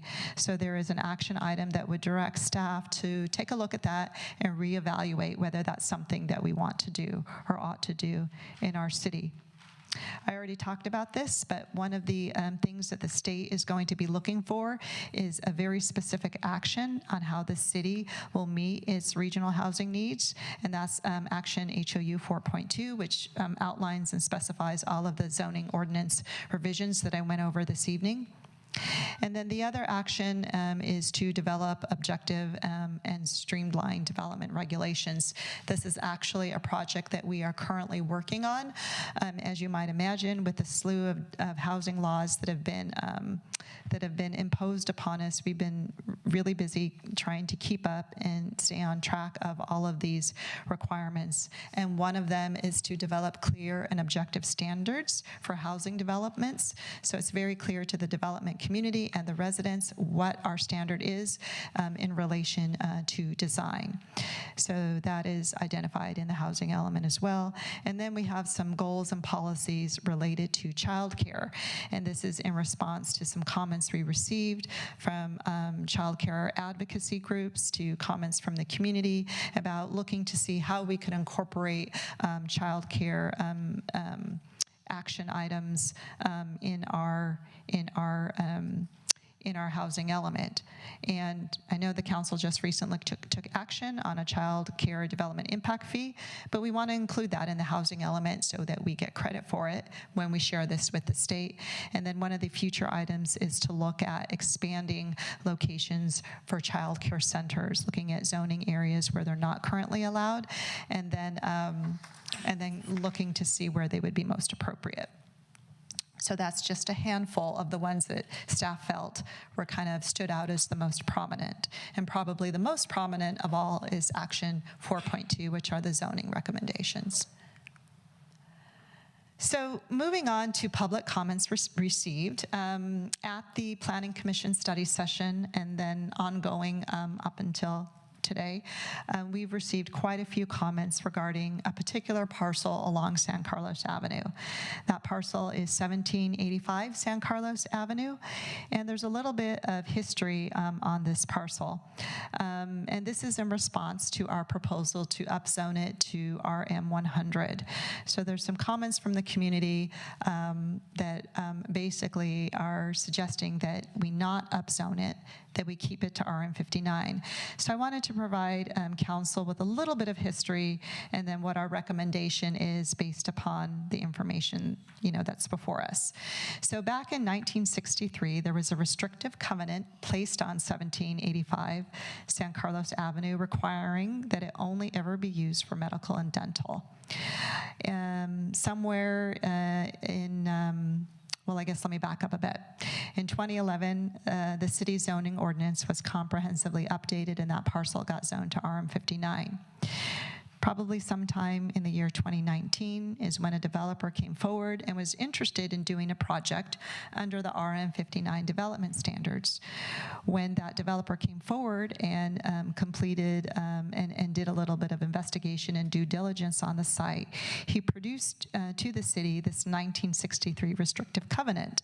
It was then that the city realized that you couldn't really do anything on this site unless that restrictive covenant was amended. In 2020, a developer asked for an amendment to that restrictive covenant, and the council agreed to amending it, provided that it develop under the RM 59 uses and standards, which include a 50-foot maximum height, and 20% of the units be set aside for below market rate units. The developer agreed to that and the owner agreed to that, so that 1963 restrictive covenant was amended in 2020. Based upon this information, which was brought up by our city attorney at the Planning Commission, our recommendation this evening would be not to upzone it to RM 100 and that it just be maintained at the RM 59 zoning district and under the restrictive covenant that was set into place in the year 2020 for a minimum requirement of 20% below market rate units. So with this adjustment under the RM 100 standard, we were looking at a potential of 75 units. With the RM 59 zoning district in place, that would drop to maybe about 45 units. So this would be in response to the public comment received and to clarify this particular site, given its unique situation with a restrictive covenant layered upon it. Our recommendation would be just to maintain it as RM 59. Additional public comments that were received are described in the staff report and shown here on this slide. We did get a question about removing some of the private open space requirements, and there might be a little bit confusion about what open space requirements mean, but essentially private open space refers to balconies, decks, just personal, private, open area combined with each particular unit. And our objective here was to really allow some flexibility and to make it less costly with the economics of a developer trying to provide, those carve-outs in that open space, is to, rather than require it, let them decide where it makes sense and how much to provide for each of the units. And we would even go further this evening for your consideration Commission to make it even more flexible and require a certain percentage, whether that's 10 or 15% of the site, to be either set aside for common areas or private areas. It would really be up to a developer to decide if they wanted to do one or the other or a combination thereof. But the intent was to allow some constraints towards being able to achieve the maximum density and then making the project more costly with cutouts to provide a deck and an open area for every unit. The other comment has to do with SB 9 units, and I defer that to our consultant, like, can we count these, the potential future development of duplex units in our city towards our arena? So the answer to that is that we can, and Genevieve Sherrill here can clarify that in a moment if the council has any questions on that. We did receive a letter from the Sierra Club, which I know is in your packet. There was also a request not to remove a site, but actually to add 880 and 888 El Camino Real to the housing opportunity sites or inventory list. So that's something that staff can consider. It wasn't identified before, but sometimes developers come forward and they say, you should also consider this site because we have an interest in it, and which makes it even more of a viable or realistic site going forward into the future, and being able to explain that to the state. And then, as the council is aware, we've received quite a few comments from neighbors in the greater East San Carlos area with concerns over amendments to the MUN zoning district, particularly along East San Carlos Avenue. I did explain that we would maintain some of the generous setbacks and building height reductions. Just to clarify for that particular zoning district. And then with respect to Planning Commission comments received, these are also included in the staff report, but they wanted some additional information about, how do we select the housing sites? And that is, there's some criteria that's involved there, and there's a very strategic effort and careful consideration about the sites that we do select. So careful thought was put into that. The Planning Commission wanted an estimate for how many projects are likely to use the density bonus provisions. Again, we don't know that. We know that we're opening up density and building height and number of stories in some of the most dense areas of the city. It's hard to predict how many will use it, but as I mentioned before, if a developer comes forward, it's something that we have to abide by pursuant to state law. They also wanted to know how many units in the inventory list were located east of El Camino Real, and I know that our consultant has that number this evening. They asked that we emphasize and clarify transitional standards, which we just did this evening. They also wanted us to provide any kind of information or statistics, things that we could expect to see with in regards to concessions a developer may ask for when utilizing the state or city density bonus. I put forward a couple of examples where most of those required relief from setbacks, and one required height or asked for height. And then another comment that came forward from the Planning Commission was that if we reevaluate the city density bonus and look at areas where specific geographic locations where we would want to put this housing, they asked us to be very mindful and careful that we're not just putting it in one area of the city, that if it's going to be kind of narrowed in, that it be done in a very equitable manner rather than just allowing rental units and that level of density occur just in one area of the city. So while they were generally in agreement of that, they wanted us to make sure that any future analysis really took that equity component into serious consideration. So next steps. Tonight, this is a study session. We're in the 30-day public comment period. Again, it ends this Friday on September the 30th. Following council direction, we will be taking forward and working on some revisions to the draft housing element. And these would be revisions that would be consistent with state law. It is our goal and objective to put forth a housing element that is compliant with the requirements of the state, but where we can pivot and adjust, we will, and we'll talk about that this evening. Right around mid-October, we will be sending the draft to the state, and I just wanted to clarify, sometimes in some of the headlines we've received recently that you see going around in local newspapers that a certain city's housing element is rejected, and that's really not a fair categorization. It's very, very common to get responses from the state. We've received response letters from the state on many housing elements completed in the past. Their responses usually ask for clarification, to show more of our work, to make the case that housing can be built on these sites and at these densities. But essentially, it's not a rejection. We can expect at least 3 rounds of review. The state is looking very closely at everything this go around, so it's something that we can expect. So it's not necessarily rejection, it's just part of the process. As I mentioned before, because we need to amend our zoning, we also have to look at other changes that would need to be made to the general plan in order to make everything consistent. So we have a land use element, we have a housing element. Our land use element sets forth all of the different land use at certain intensities across the city. Because we would be adjusting our zoning, we would need to amend our land use map and the land use element as well. So all of the associated revisions to the general plan would be coming forward in mid-October to the Planning Commission for a study session. So this is just the first lift. There's many more lifts as part of this overall effort to accommodate our housing needs. We're going to be looking at changes to our environmental safety element concerning wildfire and climate change resiliency. We have to have new policies and action items in our safety element. This is also required at this time.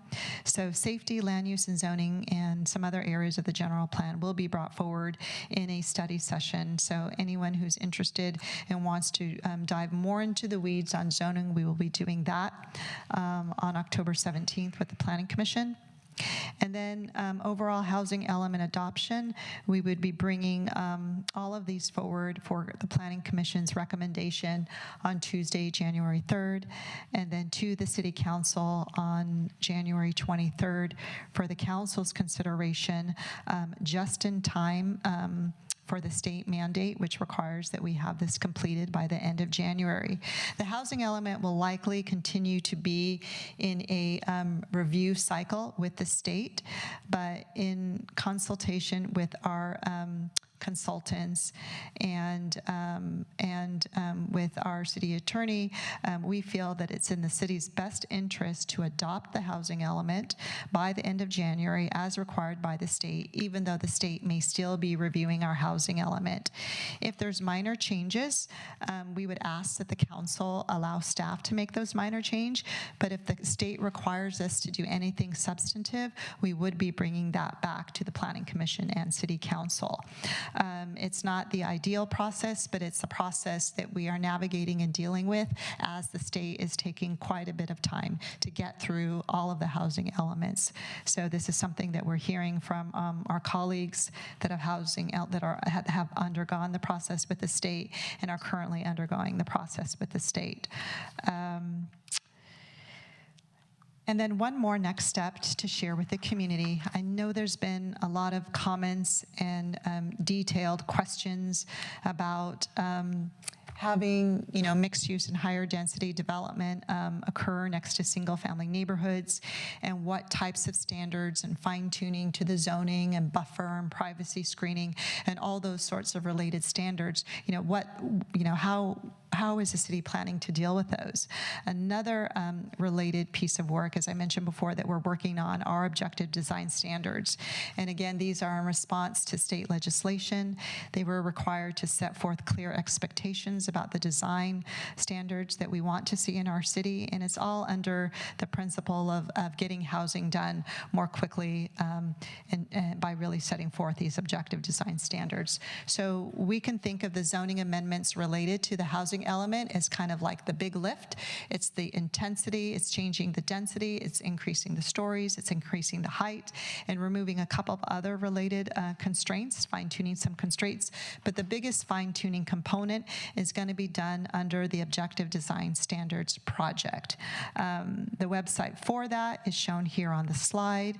There is a community workshop coming up on that on October 19th, where we're going to talk to the community, and we want to hear from the community about concerns with respect to design related to mixed-use projects and projects in the multifamily zoning district.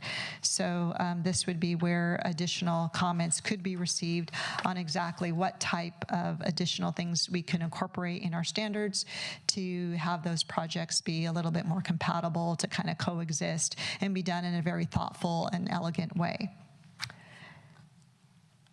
So this wraps up my presentation, and thank you for your patience. I know that was a lot. The main thing we want to know is what did we miss and what does the council want us to consider. Joining me this evening to help answer questions is our Community and Economic Development Director, Al Savay. Adam Aronson is available remotely. Adam Aronson is our Economic Development and Housing Manager. And on the consultant side, we have Lisa Brownfield with MIG, Genevieve Shera with MIG, and then Mark Sawicki with RSG joining remotely. Thank you. Thank you, Lisa. That was a very comprehensive presentation. I think we are at a good point right now to take a very short break before we dive. I think there's going to be a lot of questions from us and a lot of questions from the public, and I don't want to interrupt that flow. So could we be back here at 9 o'clock sharp, a 7-minute break? Is that okay with my colleagues? Yep. Okay, great. We will recess for 7 minutes.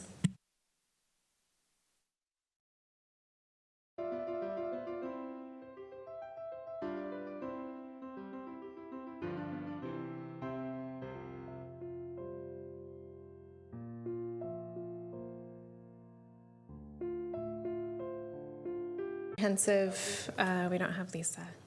Well, Elle is here. So I think I'll open it up to council questions, and I know that we all have a lot of questions, so I'd like to limit us to 2 or 3, knowing that we can do a second round, and then I do really want to get to public comment before it gets too late, and then we can do more questions after that, but I'm cognizant of, you know, how late this meeting will go, so I'd like to try and have questions now from the council, then public comment, and make sure that we can hear from the public at a decent hour, and then we'll come back to more comments and questions. Okay? All right. So who would like to start off the questions here? Councilmember Collins. Thank you, Madam Mayor. I really don't have many because I kept checking off the questions that I had that Lisa kept answering. So, but thank you, Lisa. You did an outstanding job. I was talking to Mark Obert during the break that I could not remember that we had this much public engagement the last time we did this 7 years ago. He reminded me that there was a fair amount, but it seems, maybe I have a short memory, it seems like there's just a lot more this time, lots of emails, lots of, you know, letters sent and that sort of thing. That public engagement process, though, I think is outstanding. You know, we've really brought a lot of people into this process. And despite a comment here and there about transparency, I'm having a hard time understanding where there was any lack of transparency or how we could have had any more. So, you know, hats off to you and all the staff for that work. Really only a couple questions. You mentioned 560 El Camino. Is that the old Applewood pizza location? Yes, Okay. correct. Yes, 560 El Camino. And that you said they have applied for or they're going to use a density bonus on that property, is that right? I mishear believe they that? are one of the projects that was in the density bonus. Let's see, on the research that we did, let me just go back to that. Yeah, 560. They added 2 additional units, and they asked for a relief from the side and rear yard setbacks as part of that project. Sorry. What's the total number of units, and is it all mixed use, or is it all residential? It's a mixed-use project, so the ground floor was, I think, they at the time, they contemplated a restaurant use with housing above. I'll have to come back to you. I'm sure I'll have time to do that, and the total number of units. But it's a fairly decent-sized project. Okay. Yeah. I had some questions on the east side. You seem to answer many of them, and I'm sure my colleagues probably have some, and I'll leave those questions to them. With the issue of the 1785 El Camino, we removed that restrictive covenant a couple of years ago, and we thought that the developer might want to move forward on that, but they didn't. And now that we're going to keep it at RM 59, 50-foot maximum, 45 units. Does that make the project, from a developer standpoint, less probable to happen because of the cost involved and some of the restrictions that we would put on, the 20% affordable housing piece and that sort of thing? Does that make it any less attractive to them at this point? It might, and my colleague isn't here who knows a little bit more about the particulars. I don't know if Al might, and do you, Al? I know I can say that the developer did not return with the project. We know that, but I'll let Al answer more. Good evening, Honorable Mayor, members of the City Council. So every developer is different and their capabilities are different. So we don't know the exact reason that this developer left that project. What we do know about that particular site is it's an unusual shape. It's next to a creek, and there's a lot of different circumstances there. So it's a difficult site to develop. It's more challenging in those ways. And when we did work with that developer, I noted that it went through a lot of different design changes, and they were having trouble kind of getting the unit count that would make sense to them. But again, they had a fairly decent proposal at that time. I think it was in the range of 40 units or something like that. And so it seemed like it would be feasible. Again, we don't know what the financial capabilities of that developer were, or what the circumstances were. So we were considering upzoning it, and you've decided that's probably not a good idea. I did not see it, but I've gotten emails in the past. Are we allowed to downzone it to make it more restrictive? I think it's a possibility, but I'm going to hand that off to Lisa. Litigation. I'm not sure about, I think it could be. I mean, there's lots of legal implications there, right? I mean, Greg might be able to touch upon that as well. The viability might be okay, even if you downgrade it. I know the state is very concerned when cities downgrade their zoning. And they say that in some cases where you do that, you have to find another location to replace that density. Yeah. The only reason I bring that up is that when you look at it on the map, it's at the absolute furthest point in that half-mile radius. I mean, it's almost difficult at that point to classify it as transit-oriented development. So it's probably the least likely place where you'd be interested in developing it. But anyway, what say you, Greg?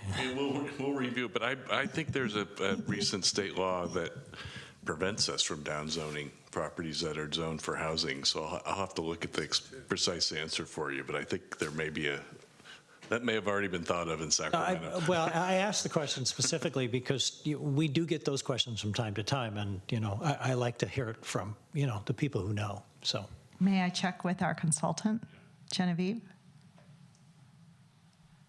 Genevieve Sharrow. Hi there. Good evening. I'll echo what Al said. There is a state law that requires an upzoning to happen to balance that out. So any downzoning that would occur, you would have to also upzone, which the city is also doing. So you could probably make that argument. I'd have to do a little bit more research on that law. It's on the edge of housing elements. Okay, so it's a compensatory thing. You yes. Lower it one area, you increase it in another. Okay, well, I'm done for now. So. All right, thanks, Ron. Thank you. We'll go to Councilmember Dugan and then Vice Mayor Back. Thank you, Madam Mayor. And Yeah, thank you, Lisa. Just a tremendous effort in response to, pretty tough mandate here, this RHNA requirement, and how we can grapple that into our existing zoning. So, can only do that in partnership with our community and, really strong outreach effort as evidenced by how much we've heard from our community. Really respect the 2 years you've put into this and just the comprehensiveness of the your presentation tonight just speaks to everything we're trying to do here. So I've got a couple questions, not I think a second round likely will be needed, but I guess my first question is, so obviously a lot of concern about our MUN zoning. That's intended to be a transitional zoning between mixed use and residential neighborhoods. So it's makes sense that we're getting a lot of questions around that. And then I'm glad about your presentation, and it sounds like, even though it seems dramatic going 20 to 40 or up to even 120 when it's not adjacent to single family, is dramatic. It's kind of driven by, some thoughtful, almost site-by-site analysis, and and you're carrying these transitional standards that you brought us through. So that was helpful to understand that. And those transitional standards in the RM zoning as well by single family. So I'm glad to understand that. I guess my question is how, so that's thoughtful, that's zoning. I'm glad to see and understand that. But what does it mean then to have an action? And this is 4.2 action 6 that just says remove side and rear yard setback requirements for mixed use and multifamily housing developments. What does it mean to have an action like that? Mm-hmm. I read that, I'm like, oh my gosh, that could be horrible. But then I see all these transitional standards and good, we're being thoughtful here. But I guess, what does it mean to have an action? And then does that tie our hands when we go to these transitional standards? Or how do I think of that? That's a great question and a real good opportunity to talk about this particular revision to the code. So this proposal here, what you just referred to under Action HOU 4.2, number 6, it's on page 23 of the housing element, and it's the proposal is to remove the side and rear yard setback requirements. I think this is a really good opportunity for a point of clarification. This is the building wall of a project. So this would not supersede the 30-foot or the 20-foot, robust rear yard and 10-foot interior side yard setbacks.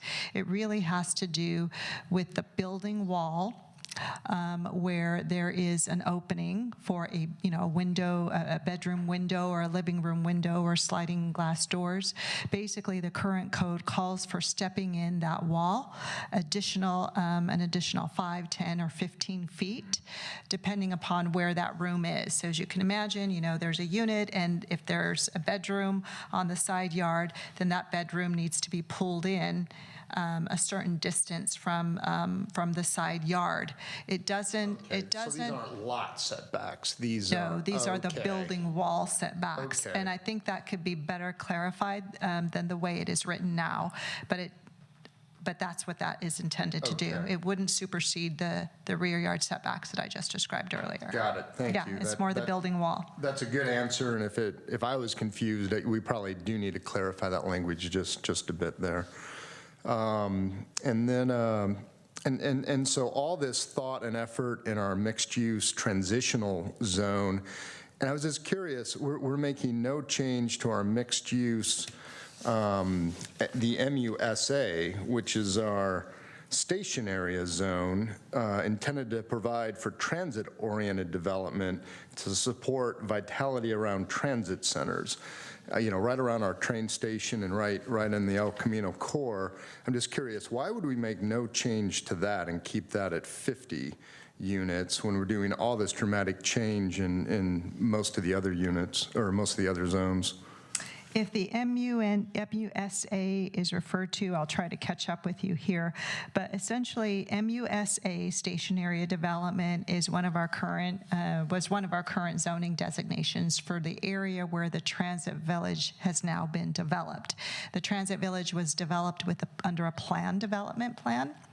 And so the MUSA is basically a moot zoning district. It no longer exists because it's been superseded by the planned development that is in place for where the Transit Village now sits. There's no other MUSA anywhere else in the city.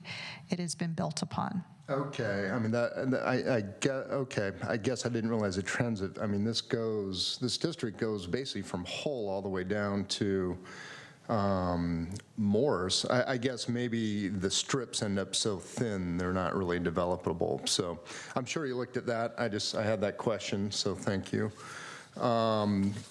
And my final question is just, again, another kind of, just feels like a sweeping action item. This would be 4.2, Action 2.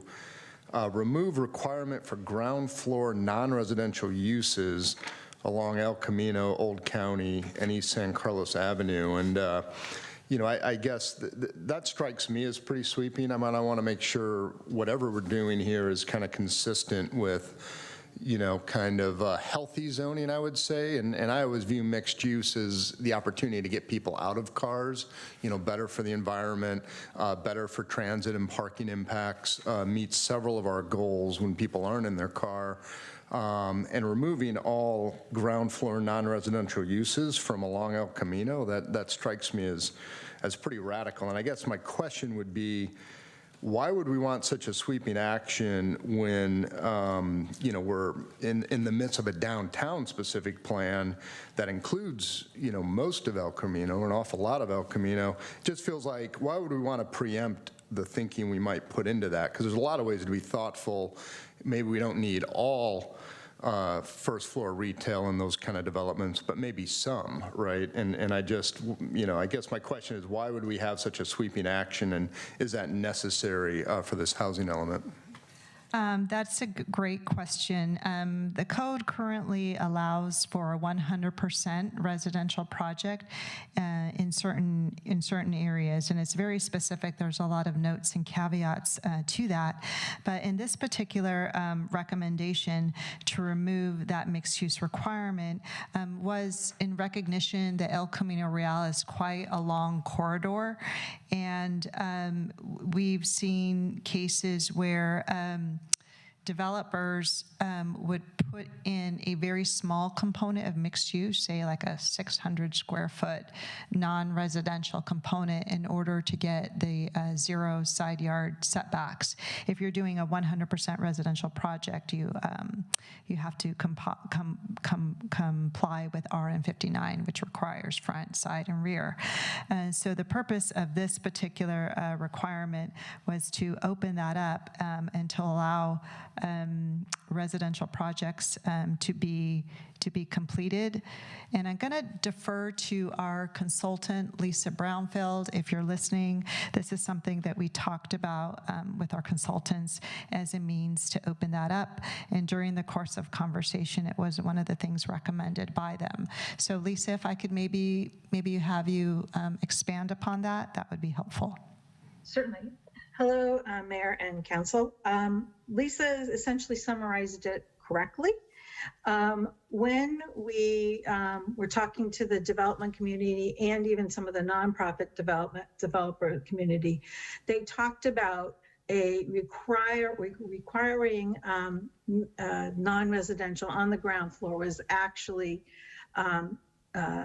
kind of prohibitive of some development, some additional residential use. So we thought we'd open that, we would have a little bit more flexibility, that if a mixed use developer truly wanted to come in and build mixed use, they certainly can.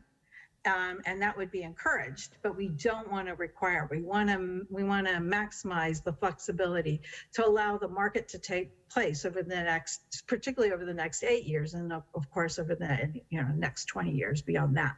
So it really is just focusing on opening opportunities and thinking about how we can facilitate additional housing while still supporting mixed use going forward.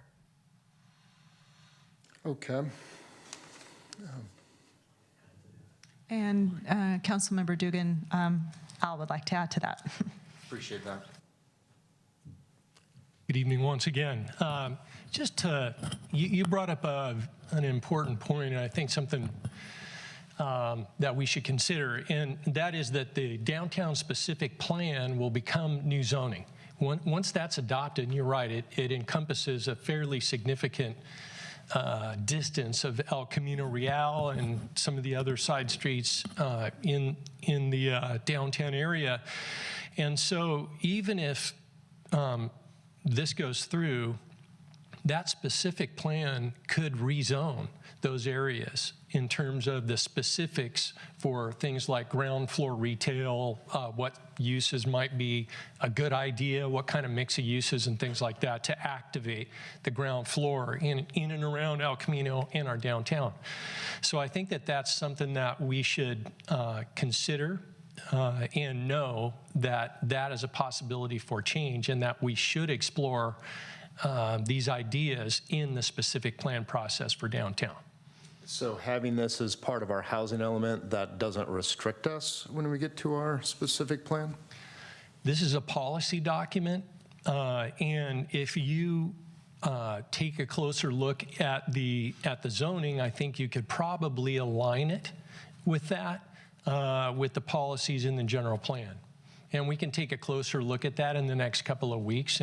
But this is an idea I had while listening to you speak, and I think that it's good that we consider these kind of the more granular aspects of the downtown and how it's used. Yeah. Okay. Thank you, Al. Appreciate that. Those are my questions. Okay. Thanks, John. Vice Mayor Beck. Thank you, Madam Mayor. And Ron, thank you. I'm going to steal all your questions, all your question time. And, Lisa, thanks for the presentation. I know really thorough, and you and the whole team have put a lot of time and effort into this, so thank you. I wasn't originally going to talk about John's question, but I just want to follow up on that. So I understand what you're saying about sort of how we can adjust with the downtown specific plan, but we run the risk, though, if we make those zoning changes at some point between now and when that specific plan is done, that some project could go in that would be, approved basically because with no retail no retail or commercial on the first floor, right? We have that. There's a short window where that could happen as well. So I guess that's to John's point. Like, what is the risk of that? And how many units would we be giving up if we decided to sort of take that small portion and not make that change? I think that that's a real good point too. And so I don't think that we don't know how many units this could, add or subtract. Basically, it's a reduction in cost for the developer, right? And so it's square footage based on the development project and things like that. So I think that if there's discomfort with this now, and we know that we're going to be looking at this as part of the downtown specific plan, then maybe we should adjust it now. And you should, if you're uncomfortable with that, we make adjust the policy in this document to say that it's something that the city is going to explore as part of our downtown precise plan. Okay, that's helpful. Thank you. And then, Lisa, thank you for answering my question about the downtown core so I understand that's also going to be covered more with that plan, and we're not making any changes to that at this point. So thank you for that. The question I had, the kind of main first question I had is, and following up on the setback that you talked about. So what I saw, and I'm looking at page 23 of the housing element, Councilmember Dugan mentioned about the setbacks for the buildings, walls, and other places, which you addressed, which clarified that. But on number 4, it says removing additional required setbacks, sort of removing requirement to follow RM59 zoning setbacks in mixed-use zones, resulting in no setbacks in most conditions. So that's something different, right? That's talking about removing setbacks in those areas. And so what I'm concerned about is, and the question I have is, so that we mentioned how the state has eliminated parking requirements within the half-mile radius. And if we eliminate setbacks in those places, because of, as I understood number 4, and you can tell me if I'm wrong, reading that wrong, but the only option then a developer would have in terms of a density bonus, potentially, is height at that point, because there's no parking and we've given them all the setbacks. So now what we've zoned as 75 feet, the only option they have is to go up and maybe go to 90 feet. So I'm just concerned that we're sort of setting ourselves up for additional height when, by maintaining the setbacks, we give more flexibility around that. So can you clarify that, kind of answer that question? Sure, I can confirm your understanding of this requirement. So this is HOU 4.2, number 4 on page 23. And you are correct. This recommendation and adjustment to the zoning ordinance would remove setback requirements for 100% residential projects. So in our mixed-use zoning district today, you can do a mixed-use project, ground floor, service, retail, cafe, whatever. You can do housing above, you can do office above. But if the code also allows for 100% residential in a mixed-use zoning district, but not on Laurel, because you know that's where all the foot traffic is. But in other areas, you can do 100% residential. But our code currently today says that if you are, you have to follow RM59. It just points you to RM59. And RM59 has front yard, side yard, rear yard setbacks, okay? So what we've seen happen is a developer, because they don't want to have to do those setbacks, they say, well, I really want to do residential, but if I can only get 0 lot line by doing mixed use, then I'm going to do a small amount of mixed use on my ground floor. I'm going to do 700, and it's just this really small space, because we don't have a standard for how big that's going to be. These are things that we talk about internally. Is this viable? Sometimes we send it to an economic consultant to make sure it's big enough, right? So we said, well, let's just level the playing field. If you're in a mixed use zone, the idea is that with 0 lot line, it's kind of like the most urban or more intensified, building standard, because you have 0 lot line. It creates a consistent look and feel. It's the most urban. So why not allow a 100% project if it's in the right location? Just go ahead and utilize the same standards as mixed use, which would be 0 lot line. So it's really about creating equity in the standards. So if you're mixed use, you get to do 0, and if you're 100%, you'd get to do 0. So that was the idea behind making this modification. We really weren't thinking about it in terms of, imagining what a developer might ask for in a state density bonus. I mean, along the same lines, it could be that maybe they don't need to ask for more because now they have the 0 lot line. They could just, it's hard to say, but you are correct that there's nowhere to go beyond 0. So if they wanted some sort of concession beyond parking, beyond setbacks, maybe they'd be asking for something else. And certainly one of those things could be height.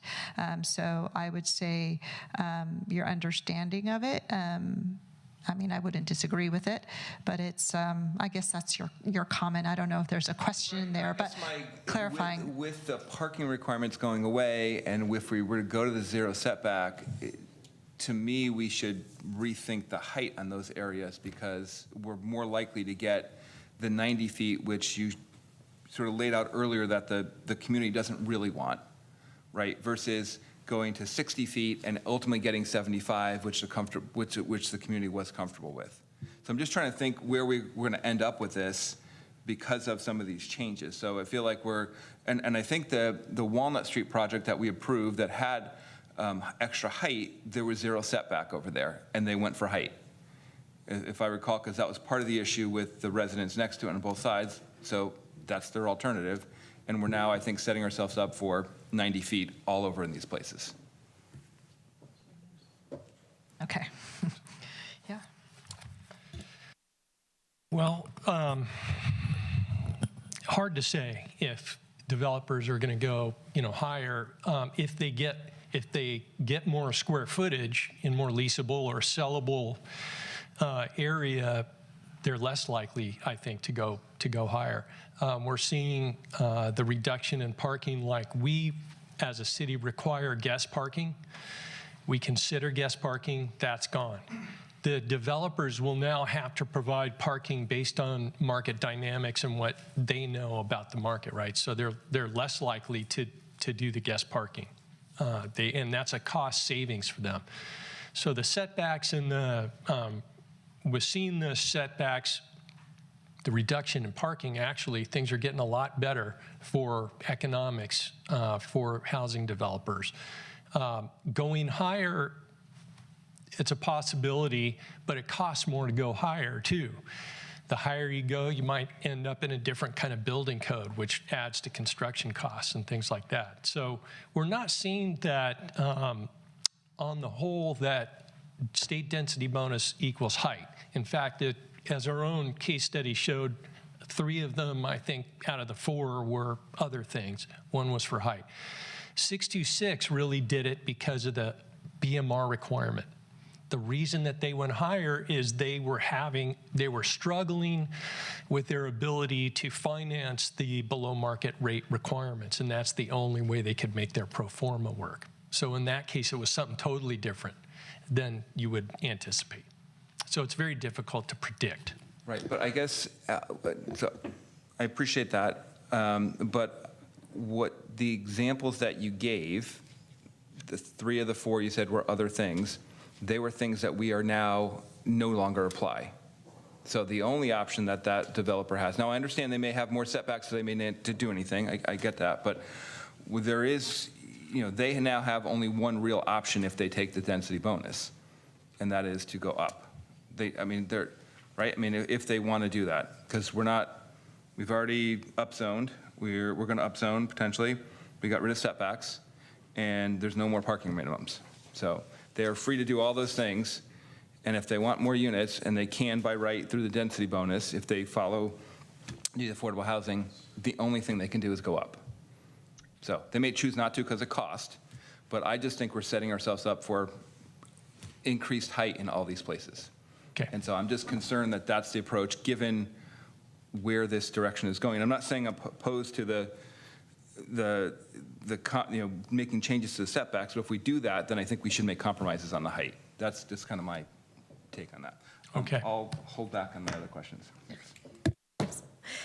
All right, yeah, this is going to be a late meeting. Okay, Councilmember Palmer Lohan. Thank you. So thank you for the hard work and very robust approach that was taken to get stakeholder input on this. Lisa, you mentioned in your comments that some of the things that I've heard since the Planning Commission till tonight, and I know the feedback is still coming in, is real concern about people who live right up against these upzoned areas, that they're going to be effectively facing a wall right up against their property, and that's going to be 40 to 50 feet, and they're going to lose their sunlight. And I'm wondering, what I'm hearing is kind of 2 different things. One is, I saw a diagram that you shared with us earlier where there actually is a setback, and then it's stepped up to the highest height allowable on that particular plot of land. And then it sounded like you were also suggesting that maybe there would be some communication that go out to the community to help clarify that. So I'm just trying to understand kind of where are we on that particular road and that part of the journey, because I think that's causing a lot of stress, especially with people, for example, on the East San Carlos side. And I just want to make sure I understand that. Absolutely, and we are definitely open and amenable to continuing outreach and providing clarification. It's something that we can certainly work with the neighborhood group on, and let them know that these transitional standards, weren't removed, that we still have them. For the RM100, that would be calibrated. It would go a little bit taller, but for the most part in the MUN zoning district, especially along San Carlos Avenue and in areas adjacent to single family, we would maintain those. So it's something that we can certainly follow through on. We wouldn't necessarily need direction from the council on that. It's probably a good idea for us to do. A lot of these have been coming in, just very recently over the past weekend. And so we're sort of still playing catch up. And at this study session is our first opportunity to really kind of dig in. And that's why I had those slides and I walked the council and anyone who's at home watching walked us through those, and we can certainly do more to make sure that communication is carried forward and reach out to the community members and to everyone who responded. Thank you. And along those lines, and I didn't have time to fully read the email, it was pretty detailed, but there was also some concern, I think, among the businesses along East San Carlos. And what I'm observing, though, is it looks like it already is zoned for housing along that corridor, but there just happens to continue to be commercial businesses there. And now the suggestion is to, again, upzone for higher density housing on that, even though that wasn't activated in the last housing cycle. Is that correct? That's correct. I mean, the zoning hasn't been in place since 2011. And prior to 2011, I don't know if Al remembers, but I don't know if that was mixed use before. I'd have to kind of look and investigate that. But it has been zoned for mixed use since 2011. Thank you for the clarification. Thank you. I have a couple questions, and then we're going to open it up to public comment. So thank you, Lisa. My thanks to you and Al as well. Could we go to slide, oh gosh, these aren't numbered. I'm looking at the slide that has, this slide, Crystal, with the house and the blue boxes. It's called transitional standards maintained. Yeah, thank you. So Lisa, I'm looking at this diagram, and I think Laura was talking about this a little bit too. With the new zoning, it looks like the lowest height is now 40 feet. Is there room for us to decrease that so it's not so tall next to a single family home? Or is that the lowest we can go with the RM 100 district with the tiering? I'm going to go ahead and answer that, but I would ask Lisa or Genevieve to follow up. Certainly, it can be adjusted, just like we have it adjusted for the RM 59 zoning district. But the caution in terms of continuing to kind of whittle away the building mass could make it harder to get the maximum densities. Of course, the more that we cut out and cut away could lead to that, and that could be something that I don't know if the MIG team looked at when calibrating the RM 100 zoning district with these transitional standards in mind. But certainly, from a theoretical standpoint, I mean, that's something absolutely we can do. I guess I would just want to hear from our consulting team whether or not that would pose any sort of concern in terms of reaching the viable densities anticipated for these sites. Lisa or Genevieve? I can jump in first, and then Lisa can follow up if that's okay. So a couple of thoughts. I think the city completed some studies a few years ago with Opticos, and one of the key findings there, I think, was that the existing 30-foot height limit is seen as a constraint to development there. And one of the components of the housing element, in addition to identifying these sites, is to look through what those constraints are and to really make a conscious effort to remove those constraints, to have development be able to occur on these sites. Again, this is really directed from the state law that is it's the city's role to make sure that the zoning is in place that actually allows for things to happen. So I think that would constrain some potential developments in some configurations, certainly.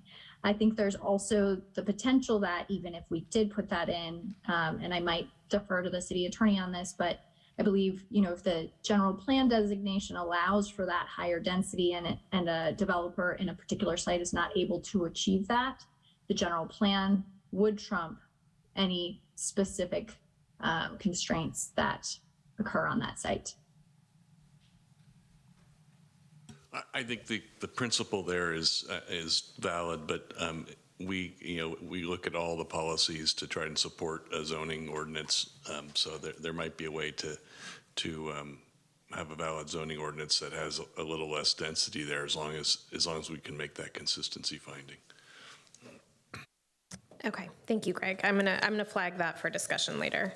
And then Crystal, in the next slide after that one with the transitional standards, it's the MUN 40 zoning district. Would you mind putting that one up, please? This one, yeah, thank you. So I really appreciated this information. As Laura said, I think that there was a lot of angst in the community, not, kind of reading through these action items saying, resulting in no setbacks in most conditions. It was very broad language in the housing element. Is there a chapter on these exceptions that we can add, or do we need to build out our website to make this information? I just don't feel like this information was made available to the public, and I'm wondering how we can do that. Yeah, I'm wondering, this will be a question to Lisa Brownfield. I think we could probably revise this action and note maintaining, these height and setback standards, but these are the things that will change and these are the things that will be maintained, would make it a lot more clear to anyone picking up this document what those standards, that we have the standards and that we are maintaining them. Lisa, is that, I don't think that's an issue, but I just want to defer to you. I don't think it would be an issue, but it might just be more complicated in the end. But we can certainly explore and think about how do we publish this information. I think some of the misunderstandings occurred because we're talking about zoning in one place and we're talking about housing policy in some of the others. And so if you just read one part without reading the other, it doesn't, sometimes the logical thought process doesn't occur. So we can look at better tailoring the message that says this is what the housing element says and this is what the zoning is doing in support of the housing element, just so that they can understand the line of thinking and it just becomes more clear. What we're intending to do and essentially what's remaining the same. Okay, thank you. I'm going to circle back on that too. So, and then my final question is on that same slide when it says adjacent to RS. This captures all properties that are going to be upzoned that are next to single-family residential. These exceptions, when it says adjacent to RS, max height 40 feet within 50 feet of RS. Does this capture all circumstances? Yes, it would. Okay, great. All right, those are my 3 questions. So my question was this language adjacent to RS, does that capture all circumstances in the city where new multifamily housing is built next to a single family house and not just MUN? Well, is MUN 40, does that capture everything? It's the MUN 40 zoning district. And that captures all circumstances where we're an MUN, a parcel that is zoned MUN is next to a single family property, correct? But that doesn't capture all circumstances of a multifamily housing development next to single family. Well, the only ones that are next to single family are going to be the MUN and the RM59. Or RM100, or RM59s and the RM100. All of the rest of the mixed-use zoning designations would not be next to single family. Okay. Yeah, so for example, all of the, let's say, the purple-colored areas, they're not next to single-family single-family parcels. Only the orange-colored parcels are next to the yellow, and only the hot pink are next to the yellow. So that's where those come into play. There should be no other mixed-use sites that are directly adjacent to a single-family parcel. So the only sites, again, that are next to single-family are the gold-colored ones and then the hot pink. But the hot pink is not covered by these maximum height standards. It is. It is. It is. Okay. Because that's not MUN though. That's MU, right? In the example shown here, the hot pink colored is the MUN zoning district. Okay. The orange is also MUN. Correct? The orange is the RM. Oh. RM, the gold or orangish color is not mixed use, it's multifamily. It's multifamily. Yes. Did you want to? Okay, we can circle back to this question. This is getting I was looking at another slide that has different colors. The colors are not consistent, unfortunately, in some of these slides. So. Yeah. I'm getting very confused by the colors. Okay. Well, I'm going to wrap up the questions then from council. I'd like to go to public comment since it's 9:45, and then we can circle back to more questions from the dais. Okay? So Crystal, do we have comment cards from people here in the room this evening? Yes, we have a few. First up is Miles Hampton. I decline most of the questions. Oh, okay. Thank you. So that brings up Gary Baldacci.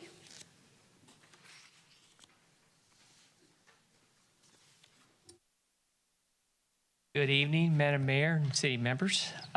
My name is Gary Baldacci. My family's been here for about 20 years in San Carlos. And we have two main concerns, one being zoning and the other flooding. Flooding regarding heights and setbacks should provide certainty. Residents should know how tall and how close buildings will be next to them. The draft plan says average heights of buildings are between 4 and 6 stories, but that does not include the maximum heights if density bonuses and incentives are allowed, which has been previously discussed here. Two recent examples stand out. The 626 Walnut Creek that was zoned for 50 units, and the height limit was 50 feet, but that was approved for 72 feet. I know the previous Ms. Porras said 62 on her slide, but we found documentation that we sent to the city that suggested it was 72, not 62 feet. But that's 22 feet taller. And then the Planning Commission had a meeting on Friday, the September 16th, where a commercial developer asked for height exceptions for a bio building at 405 Industrial, which is behind the In-N-Out restaurant right next to 101. That lot is zoned for a maximum of 60 feet, but planning approved a total height of 90 feet, and that's 40 feet higher than the zoning allowed. Residents in that area were concerned about that. Flooding. Please don't upzone to 100 units per acre along our creeks and near areas where we have a history of flooding, including the 1800 block of Carmelita, which borders the Polaris Creek. We've had experienced yard, street, and flooding and garage flooding in those areas for years. Back in 2012, after a few days of heavy raining, the creek flooded and the PG&E gas line erupted. And it took between 10 and 12 hours for PG&E to actually shut off that gas. And that was a concern to all. Mr. Baldacci, could you wrap it up, please? Your 2 minutes are finished. Thank you very much that's it right there. Okay. All right, Thanks. thank you. Okay. Next up is former Mayor and Councilmember Mark Olbert.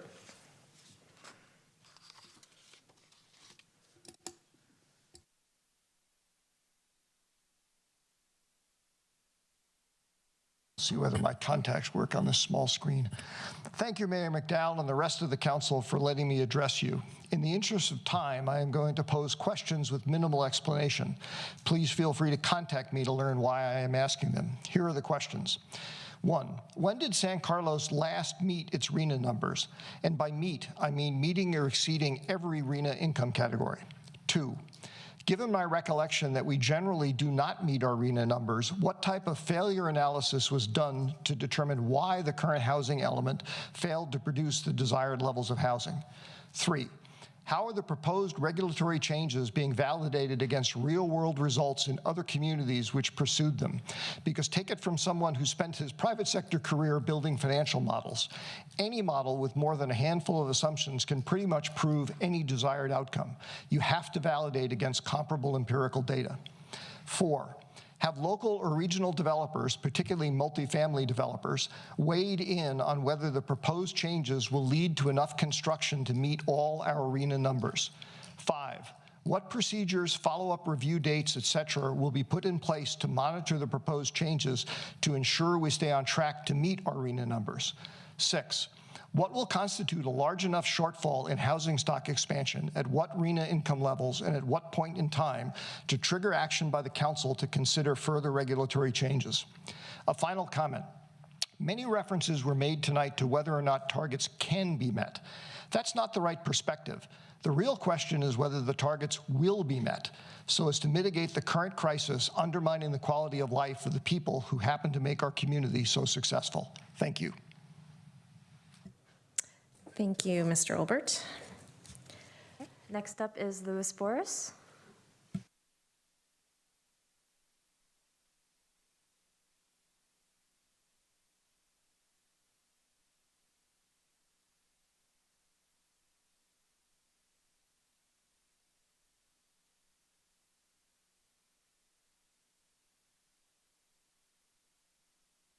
I'm going to read this to try to make it as fast as I can.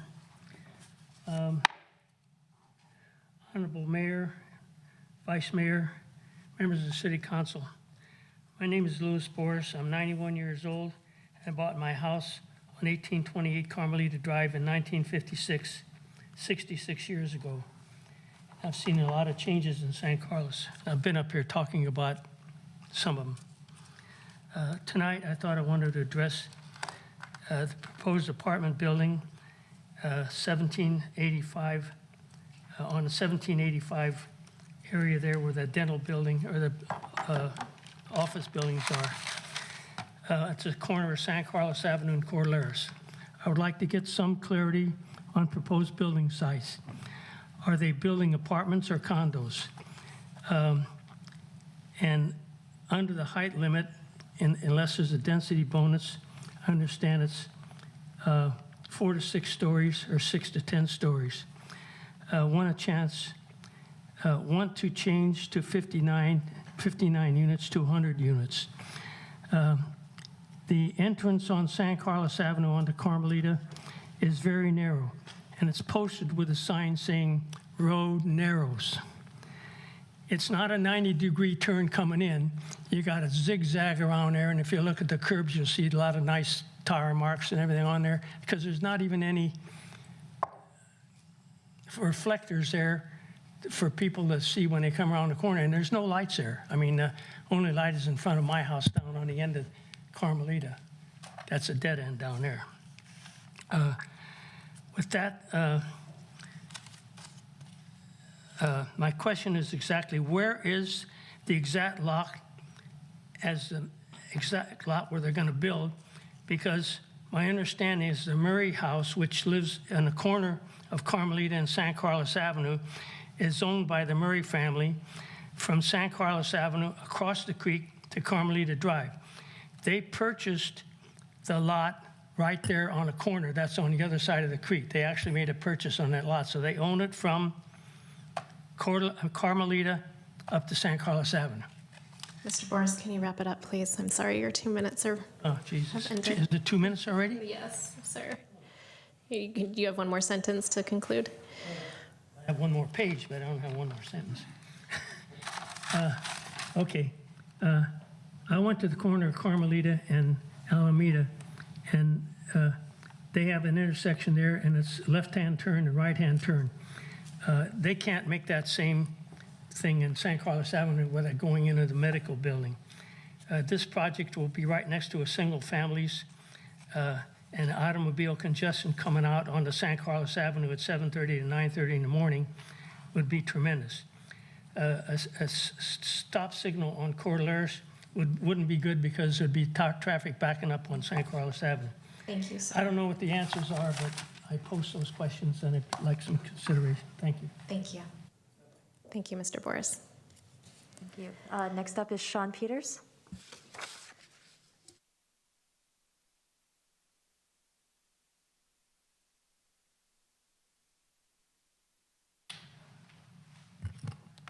All right, good evening, Mayor McDowell and members of the City Council. My name is Sean Peters. I moved to 1866 Carmelita in 2001, so I've been here about 21 years, raised a family here, and I've seen a lot of changes to the city over the last 21 years, and in large part, I think they've been fantastic changes, right? Appreciate all the effort and the housing changes here, and I think you guys done a great job, right? The thing I'm here for now is that I'm really concerned about the property at 1785 San Carlos Avenue, and I know that there's been a lot of continued changes with this property. And so I'm specifically want to make sure that you guys understand, you know, this is a one-story medical office building, right? And any changes that you guys make to this property is going to have a major impact to all of Carmelita Drive. So I appreciate that you guys are being very thoughtful about all of the new housing changes that need to be made here. But I want to point out that, you know, this is a very odd-shaped property, right? I heard you guys talk about it. It's pretty far away from downtown.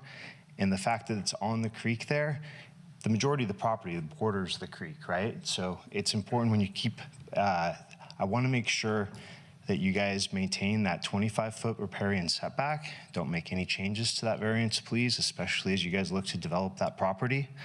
You know, there's a very active wildlife along that property, so if you guys change anything there, it's going to very much impact that, the deer, ducks every spring and so on, right? So it'd be great if we keep the character of our city by, you know, minimizing any changes that we'd make there, right? I did want to ask about, right now I understand the covenant was changed on that medical office to allow for a 40-foot height property, and I heard multiple times it was being discussed as 50-foot. So again, you know, the most important thing here, maintain that that riparian area. If you guys have a transition to a 40-foot, that would be optimal considering it's a major difference. And if you guys, I appreciate if you can maintain that character of the city by allowing for, like I said, no large apartment buildings being built on that site. Okay, that's all I ask, and I appreciate your time. Thank you. Thank you, Sean. Do we have anybody else here in chambers wishing to make a public comment? No, there are no more cards. Okay, we'll move in to Zoom. chambers. On Zoom, we have 6 hands up at the moment. First up is Paul Maginetti, and you'll be followed by Debbie. Thank you, City Council, for this opportunity. Can you hear me? Yes, thank you. Okay, thank you. Staff is proposing doubling the density to MUN 40 parcels along East San Carlos Avenue, creating a situation where a single-family resident bears all of the impacts of a high-density housing development, lowering their property values, while adjacent property owners stand to profit greatly. These density bonuses and lack of minimum parking are a real wild card and risks development adjacent to single-family homes that are widely out of character with the community. The Planning Commission just recently arbitrarily approved a 40-foot variance to a zone 50-foot height limit with no rational justification. These proposed changes have so many exceptions that the community is very concerned that the worst-case scenario will be proposed by a developer, and the city must approve a development that tears our community apart. Why are the zoning changes for RS3 and RS6 properties not being proposed despite the fact that they are SB9 eligible? Why is staff only proposing higher density in parts of the city that are already described in the general plan proposal as overcrowded and overpaying for housing? What proportion of new housing is proposed to be owner occupied?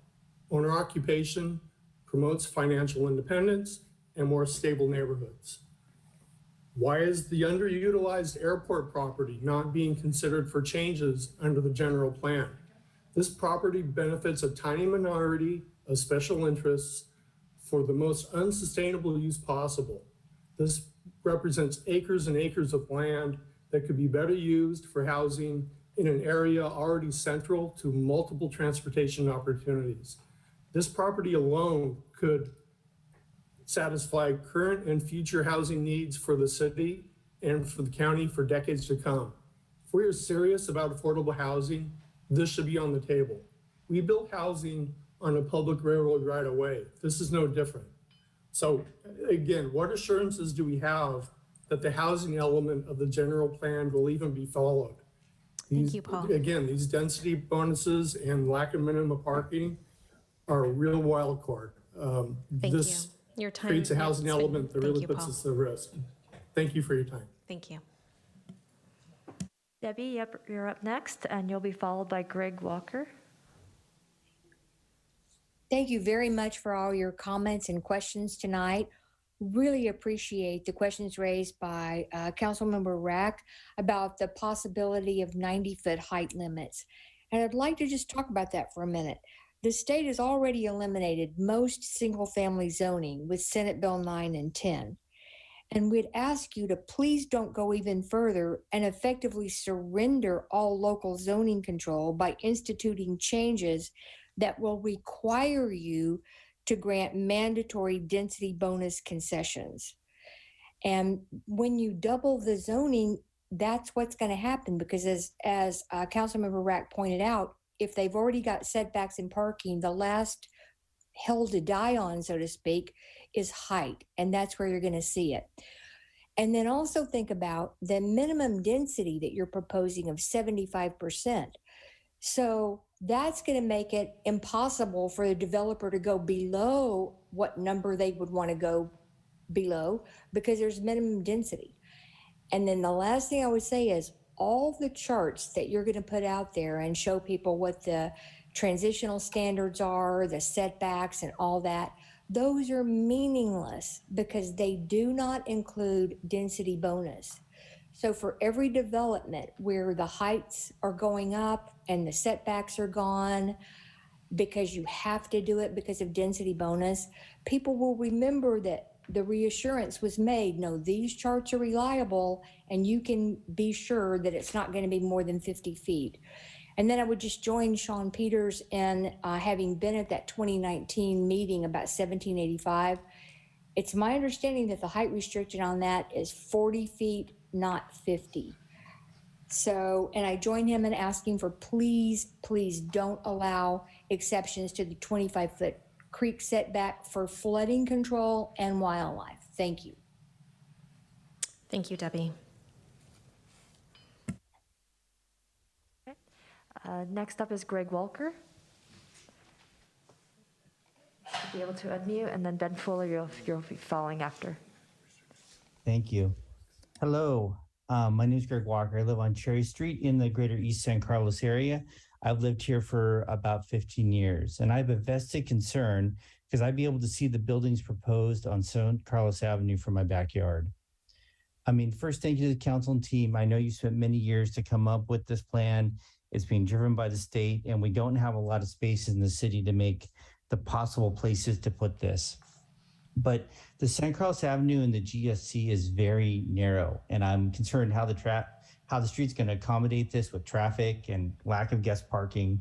We already know the traffic in the GSC neighborhood here is very impacted. We've been raising that with the council about concerns about speed and cut through. Businesses have spoken about the traffic even on their streets in the commercial areas, especially on Terminal and Tanklage, which will all be impacted by any additional residential. My concern also is that the state mandates more housing and eliminates setbacks on, say, MUN 40 and requirements, especially since we're in that AB 2090 zone next to transit.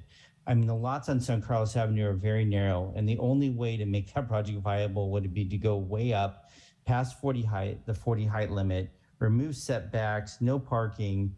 It's just going to create a really hard situation. And so, I mean, it feels that the GSC area is always being used to meet a number to submit to the state. But thank you very much for your time this evening. Thank you, Greg. Thank you, Greg. Next up is Ben Fuller, and you'll be followed by Gina Vandelos.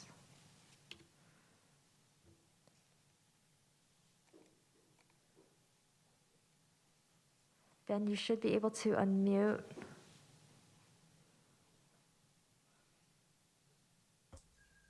Hello, everybody. Good evening to Mayor McDowell, our esteemed council and city staff. Lisa, thanks for your thorough presentation today. So Al and Jeff worked with us 10 years ago to hammer out a compromise on East San Carlos that we were not happy with, but agreed to live with. This agreement included a level of tiering away from residential. It feels like the city now might be going for broke. Note the recent potential spot zoning play for a 90-foot biotech building in an area zone for 50 feet that we also negotiated without. Let's review the past slights of the GDSC. We got one traffic light for residents in. PAMF put $1 million soccer field into another area of town. The city never expanded Loreola, but talked about it, and now it's on your list for apartments. But the biggest concern is building super dense housing on that tiny piece of land on East San Carlos. This housing would cut the neighborhood right in the middle. And it's so not fair. I saw you guys blaming the zoning on the lack of development. That's not the case. I've talked to a lot of developers. They all say that the property owners are super difficult and greedy. Let's not reward those guys for being jerks. Find a way to stay true to Al and Jeff, the guys who put their necks out for us. East San Carlos is not a good place for this kind of height and density. Let's reach a compromise. How are we possibly asking for the neighborhood when we haven't even gotten our trees put in? After years and years of promising those trees, somehow those trees still aren't there. There's an entire berm lacking trees, and that was supposed to be the main development of the transit village. So thanks a lot, you guys. You're doing a great job, but we really do need to work on this. Have a great night. Thank you, Ben. Thank you. Gina Vandellas, you're up next, and you'll be followed by Carolyn Savage. Hi, this is Gina, and I want to thank you for the opportunity to address the City Council. My neighbor, Kathy, has asked me to voice her concerns regarding the proposed housing elements on East San Carlos Avenue. She's disabled and is unable to attend the meeting tonight. She, like most all residents on Montgomery, live in a one-story home. She spoke how she would be hugely impacted by a four-story building just over her backyard fence. She voiced that with so many new housing units come shade, noise, traffic, and car emissions, and that would not be good for her asthma and blood pressure. She and I talked about how it would feel to have a massive four-story buildings along the back of our properties, numerous windows of residents looking down and truly having no privacy. Or if the developer did not put windows in, how awful to see a 50-foot wall, and as you mentioned tonight, that could be 62-foot wall. The GESC has participated in community outreach with the city and has given lots of feedback. I'm frustrated that the city would propose this plan for East San Carlos Avenue. It's a unique area. I wholeheartedly support more housing in San Carlos, but let's do it carefully. Thank you. Thank you, Gina. Up next is Carolyn Savage, and you'll be followed by Jennifer Rossi. Hi, can you hear me? Yes, thank you. Okay, great. My name is Carolyn Savage, and I also live on Montgomery Street. We're very new to the area. We just moved here last month, so I'm kind of catching up on all of this. But like my other neighbors have mentioned, we're concerned about the parking requirements, and maybe I'm misunderstanding what was presented tonight, but it seems like when we hand over this area to developers, they can make exceptions, and we're just concerned that the setback requirement will be waived, and the building height, who knows how high they'll want to build it in that area on San Carlos Ave is so narrow. I don't see how they could meet the setback requirement. And I was wondering if considerations were made about window requirements on buildings and the wall that faces residential properties having strategic window placement or use of frosted windows in those areas. Wondering if that was considered. And that's it. Thank you for your time. Thank you, Carolyn. Okay, up next is Jennifer Rossi, followed by Anna Six. Good evening, Mayor and City Council. Thank you, Lisa, for your thorough presentation. That was very long and honestly very dense, and the Zoom presentation was very fuzzy and hard to see. So I hope that I understood most of what you presented. I live on Cherry Street in East San Carlos, and I did send an email to city council members. I have learned a lot tonight, but I also want to just reiterate that please, can we follow the East Side vision? The idea was to tear away from residential, and it sounds today like even though that's a plan, it likely won't happen. Also, it sounds like in reality that will be taller than whatever it is we ask for, based on what I just witnessed with 405 Industrial last week, where the Planning Commission just rubber stamped and went ahead with something that was nearly double the zoning and just went ahead with it. So I think the same thing will happen with this housing. Lisa referenced a meeting where we reviewed the height. Oh, I also participated in the East Side visioning process and some of the housing workshops. And Lisa, you referenced a meeting where you reviewed height possibilities and came to the conclusion of the height that you recommended based on community feedback. I was in that meeting, and what I really remember was that there were some people who wanted it super tall, super dense, and super on the other side of town away from where they lived, so they could just knock it out with a few really tall buildings. And there were other people that wanted it much smaller and to capture the character of San Carlos. So it seems like perhaps you landed on this happy medium, but what I really remember was more people talking about the character and keeping things small to fit with the character of the units, as well as having a variety of units to fit the families and different needs. I know I'm almost out of time, but I know we're also talking about bringing housing in. I'm not against housing. I know we need more housing, and I would hope we would also consider housing for teachers. That said, East San Carlos is a neighborhood that has families of diverse backgrounds. We're not all tech workers. There's a lot of educators on this side of town.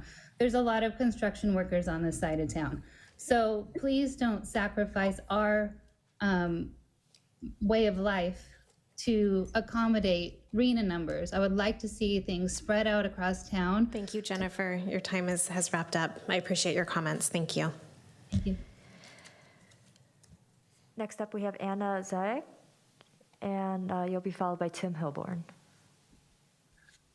Hi, Madam Mayor and City Council. My name is Jeff. I'm Anna's fiance, and we both are here on Hall Street. The presentation tonight has been very informative and certainly interesting. I think our big concern is, as part of East San Carlos, the changes proposed don't necessarily seem super dramatic right now. But the big concern is that, you fast forward 10, 15, 20 years, as this becomes a successful endeavor, it'll just expand. And, the concern here is that the entire neighborhood, the entire community is going to be consumed by super dense housing. Right now, the streets and the parking certainly don't support that. And it certainly won't support what's likely to come. So, aside from just splitting the neighborhood in half, you're setting a stage for this entire area to be completely revamped into something that nobody currently living here would like to participate in. So I would urge the council to consider, their vision for this neighborhood in the future, not just to satisfy current numbers right now. If you lived in this part of town, how would you feel about some of these changes proposed and looking out your backyard and seeing, 40, 50, 90 feet buildings? Thank you. Thank you, Jeff. Okay. Next up is Tim Hilborn, and you'll be followed by Dimitri Vandelos. Good evening, City Council and Mayor. Thanks for having our public comment. Earlier this year, the state auditor reported that the Department of Housing and Community Development has not satisfactorily reported its housing needs through its methodology, and its assessment is way off. The assessment was 2.1 million houses for the state, and it's been determined that they are off by almost 900,000. That's 50% off. Also, I'm asking, due to that San Carlos immediately suspend submitting their housing assessment to the state until this is all figured out. Staff member Rubens could chime in on that, but I think it's extremely important that we do this because DHC feeds directly to RENA and ABAG, and these housing predictions are way, way off. Also, I am asking that we keep the existing MUN zoning in East San Carlos, including north of Holly and south of Holly and along San Carlos Avenue. This is extremely important, and we need this buffer. As Ben Poehler said, in 2011, we compromised with the city on the zoning, and now it's looking like we're changing the rules in the middle of the game. I'm also asking the city to adopt a resolution that San Carlos will not impose any aspect of SB 10 in single-family neighborhoods. If that is allowed to happen, that's going to make the building along San Carlos Avenue look teeny. We could have 10-story apartment buildings if any city council gets voted in and they want to do that. What about the airport land east of 101? Why aren't we using that? I really urge the city to look at that as well. Last thing I'm going to say is I want to piggyback on what Adam Rack was saying. We need to pad our building heights. We need to come down a little bit so we have something to work with, because the density bonuses are going to kick in, especially now with all the development coming in. Thank you for taking the time to listen to my comments, and I really, really hope that you take our comments to heart. Thank you very much. Have a good evening. Thank you, Tim. Thank you. Next up is Dimitri.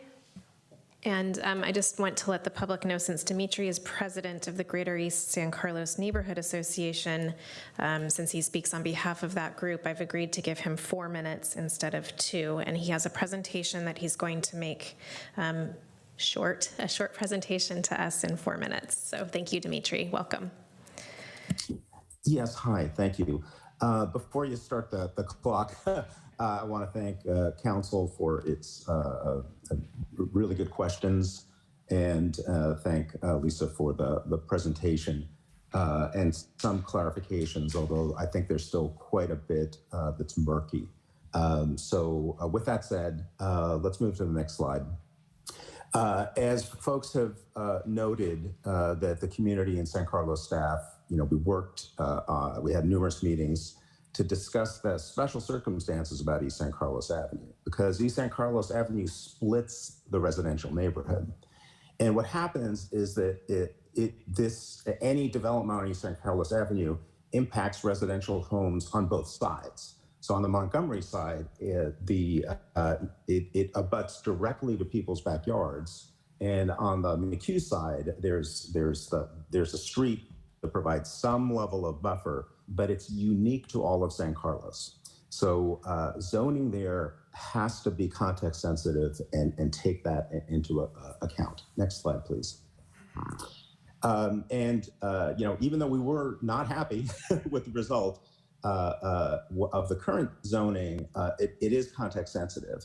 I'm not going to go over the specifics, but with the setbacks and the density, we felt that we had reached a decent compromise. And in the discussions that we had with the East Side Visioning and the housing element, we talked about tiering away from the neighborhood and preserving the single family character of our community, which this zoning will not support. Next slide, please. So, the differences are very substantial, and, the 200% height increase, not counting for a density, not counting for a height increase, and the density, when I did the calculations, it could easily go up to a 300% increase from what it currently is. I mean, that's really substantial. We're not talking about, small things here. Next slide. And the setbacks, there is a lack of clarity regarding setbacks, because I heard about wall setbacks, and then I also heard that if it's residential only, there are no setbacks. I don't see how you could possibly, we need clarity here, because no one wants a building immediately looking over their backyard that could be, 40 to 60 or higher. With windows overlooking. I mean, that would be a very unique and very unfortunate situation for our community. And we feel it's an existential threat to the survival of our neighborhood. Next slide. So one of our residents last night did some renderings, and I thought it would be useful for people to just see visually because it really explains things a lot easier. Next slide. So a 4-story building without setbacks, and this gives you a feel, right? So from the property of from Bayport to Old County Road, that's one property owner. And I think we're basically talking about doing something that would benefit 5 to 6 property owners at the expense of the entire community. Next slide, please. So when you start factoring in things like a density bonus, this is what it would potentially look like. Next slide. That's pretty out of character. And then when we talk about the fact that we just had the Planning Commission agree to a variance from a 50-foot zoned property to something like 90 feet. Let's move on to the next slide. Then you get something that looks like this, immediately behind 2 rows of homes' backyards. And if you just think about this, how appropriate would this be, even on El Camino and certain stretches of El Camino? But you know, if we're moving in this type of direction, and believe me, I support housing. I've been consistent about this. You know, but we've talked about how to do it intelligently. What we need is for the consultants and city staff to really understand the unique character and unique issue of East San Carlos. It's a real problem spot, and so if we don't take that into consideration and really think about specific zoning for this area, then we're really going to be in trouble. So I want to thank everyone, and I am done with my comments. Thank you. Thank you, Dimitri, and thank you for those slides. Madam Yes. Mayor, can we move that we extend the meeting till 11:30? I'm not saying we need it, but I want to keep extending it. Before I second that, can I ask how many more speakers we have in the queue? There are 2 more hands. Just 2? But I think we're going to have more council questions and comments because we waited to do that. Correct. 11:15. It doesn't have to go that long. We don't have to go that far, Ron. I just want to not have to keep extending it. Thank you. Okay. So we have a motion and a second. Crystal, could you call the roll, please? I'm sorry, didn't catch you second that. Was it John? I did. You did. Oh, right. Okay, thank you. Reluctantly. Reluctantly, yeah. Put that in the Councilmember minutes. Dugan. Yes. Councilmember Collins. Yes. Councilmember Parman Lohan. Yes. Vice Mayor Rack. Yes. And Mayor McDowell. Yes. Thank you. Okay. Thank you, Dimitri. We'll move on to our next public comment. Okay, next up is Raquel Rendon Walker.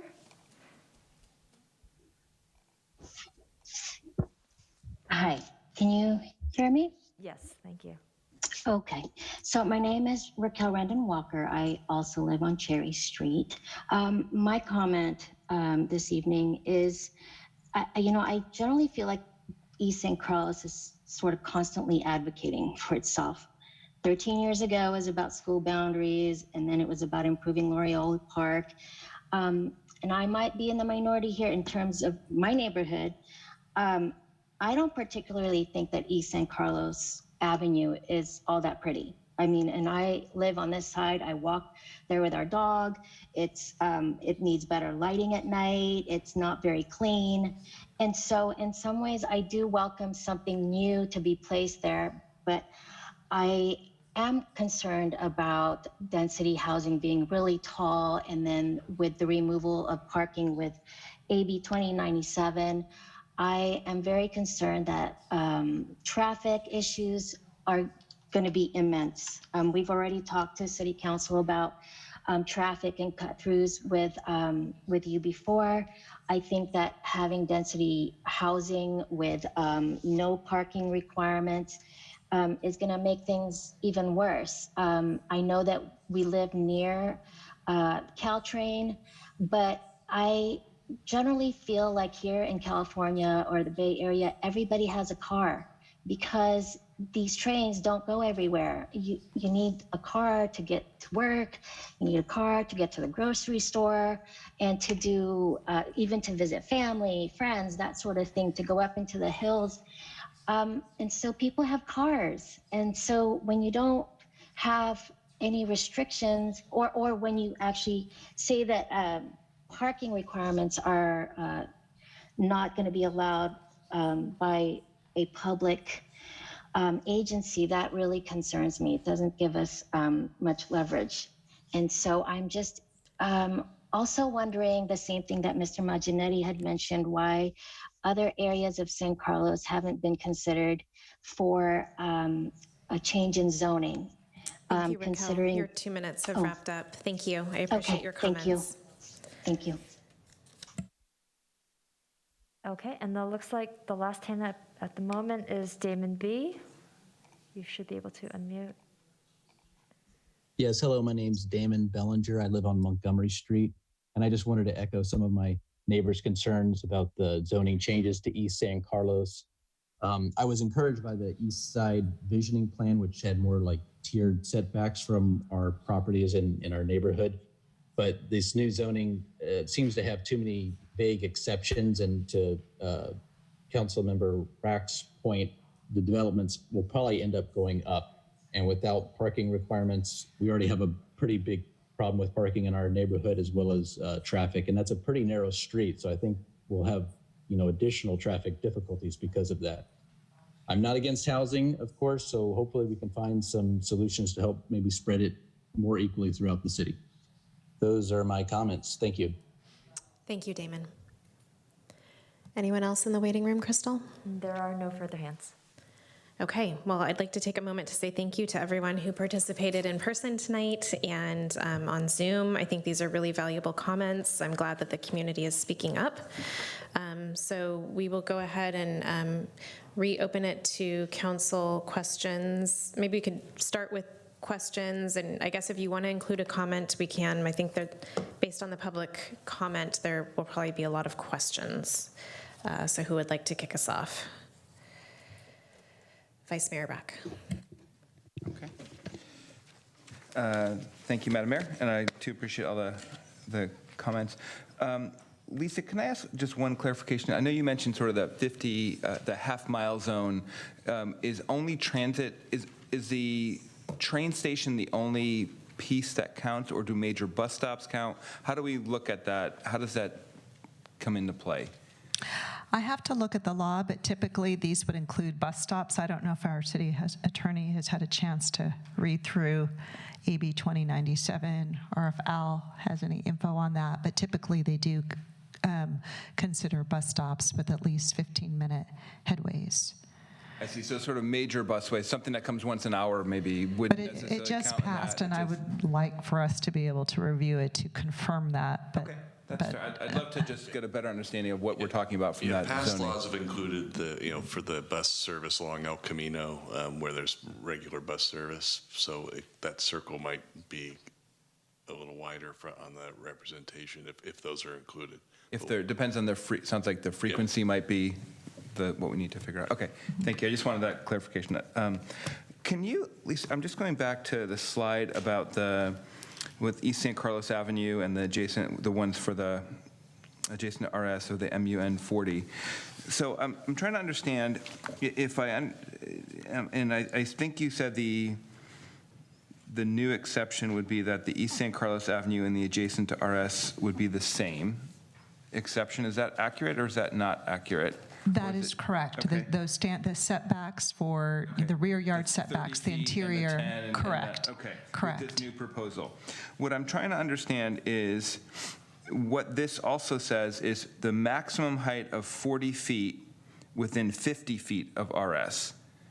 So it seems to me, so I want to understand when you say the setback is 30, what is that other 20 feet then on that? Because that's saying that 50 feet from the property line would be 40 feet height.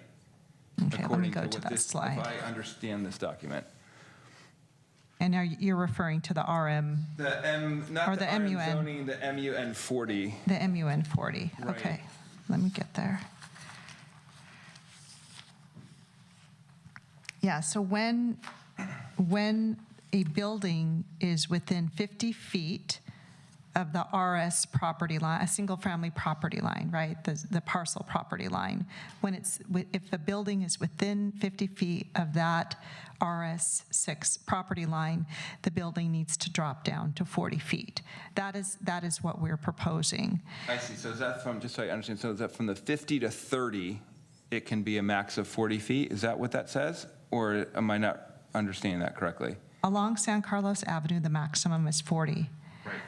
But in the MUN, where it's not on East San Carlos Avenue, it's in other areas, the max of the building would need to drop from 50 to 40 when the portion of the building is within 50 feet of the RS6 property line. Right. Okay. Yeah. So along Laurel, correct. Right, you would say that, that at is 50 feet from the property line, it has to drop to 40 feet. And can it go all the way to 30 feet? With the setback, or what is that 20 feet? What happens in those 20 feet between 30 and 50? Well, the building, it can be no taller than 40 feet. If the building wants to be lower than that, it certainly can be, but the 30-foot rear yard setback still needs to be maintained. Right, but what I'm trying to understand is that what happens so between 50 and 30 feet, it can be 20 feet tall? Or what are we? Between 50 and 30. So with the 30-foot setback, and then when you say, so you said at 50 feet, it has to go down to 40. So what you're saying is between 30 and 50, it has to be 40. It can be a max of 40 feet. Correct. I believe if I'm understanding you correctly. Right, because the setback, say we're on RM 50, let's just pretend this is MUN. The difference is that in MUN, you have to have a 30-foot setback, right? Right. So no matter how tall the building is, it needs to be 30 feet from that property line, from the RS6 property line. Okay. But so at 30 feet, it can be 20, it can be 30, but once end up 30 feet, right? Correct. Because that's where the setback is. Yes. Okay. Yeah. All right, that's helpful. Thank you for that clarification. I don't know if anyone else has other questions. The only piece I would add from a comment standpoint is, and I like the minimum density. I'm glad we're eliminating retail on the first floor, and I feel strongly about maintaining creek setbacks. I've said that before on commercial properties, and being flexible in that is concerning to me. And then I guess I'm struggling a little bit on this private open space, so I'd like to understand the flexibility, because to me that's a negotiating tool for us to be able to give up private open space and maybe get more affordable housing. But that's not sort of a deal breaker for me on things. I would like to come back before we finish on this MUN 40 zoning, but that's. And I do think I think we should drop the height to 60 feet on those places, because I do think that's what we're going to get. We're going to end up with 75. So that's all I have for right now, but I will come back for that one. Thank you. Okay, you went really fast there. Okay, Councilmember Dugan. Marlon's got time Marlon wants to finish. Yeah. All right, thank you, Madam Mayor. And thank you, Lisa. I just have a couple questions. I'm not going to do comments at this time. I'll do that later. So I do share Councilmember Rack's concerns about how the density bonus plays into this on height. I think that's a good observation about, we're kind of giving up our other tools, so we are going to be pushing these buildings higher than I think we're even talking about. And I guess my real question is, how very significant state mandate we're responding to here. We're doing it, we're going to meet it, we're exceeding it. I believe we're deciding to, go above and beyond by 481 units, because that's the best practice. The state might even expect that. Other communities are doing that. But as part of that, we've been able to make assumptions about ADUs, 203, projected SB 9 units at 160. And I understand it's hard to predict how density bonuses will play out, but is that right? We can't make any assumptions about what we think state mandated density bonuses will mean by way of some additional assumption on units? And are we sure no other municipalities are including projected density bonus units in their RHNA numbers? On the last part, we will ask our consultants to try and answer that now. The issue is, the first issue is that to meet our RHNA numbers, we have to use what we have presented to you today. To get to the number plus our buffer, this is what we have proposed within the height limits that are proposed this evening. If we lower those heights in areas, we will have to find a way to increase the housing units somewhere else. Well, I'm asking, can we do that with an assumption on density bonus? I'm going to defer that question to, again, to the consultant. What we do know about density bonuses, and I just looked at the law, and Greg may be able to weigh in on this, but let's say that we limited heights to 50 feet all over the city. A developer could still come in and ask for 90 feet. We could limit it to 40 feet, and they could ask for 80 feet. There's no predictability there.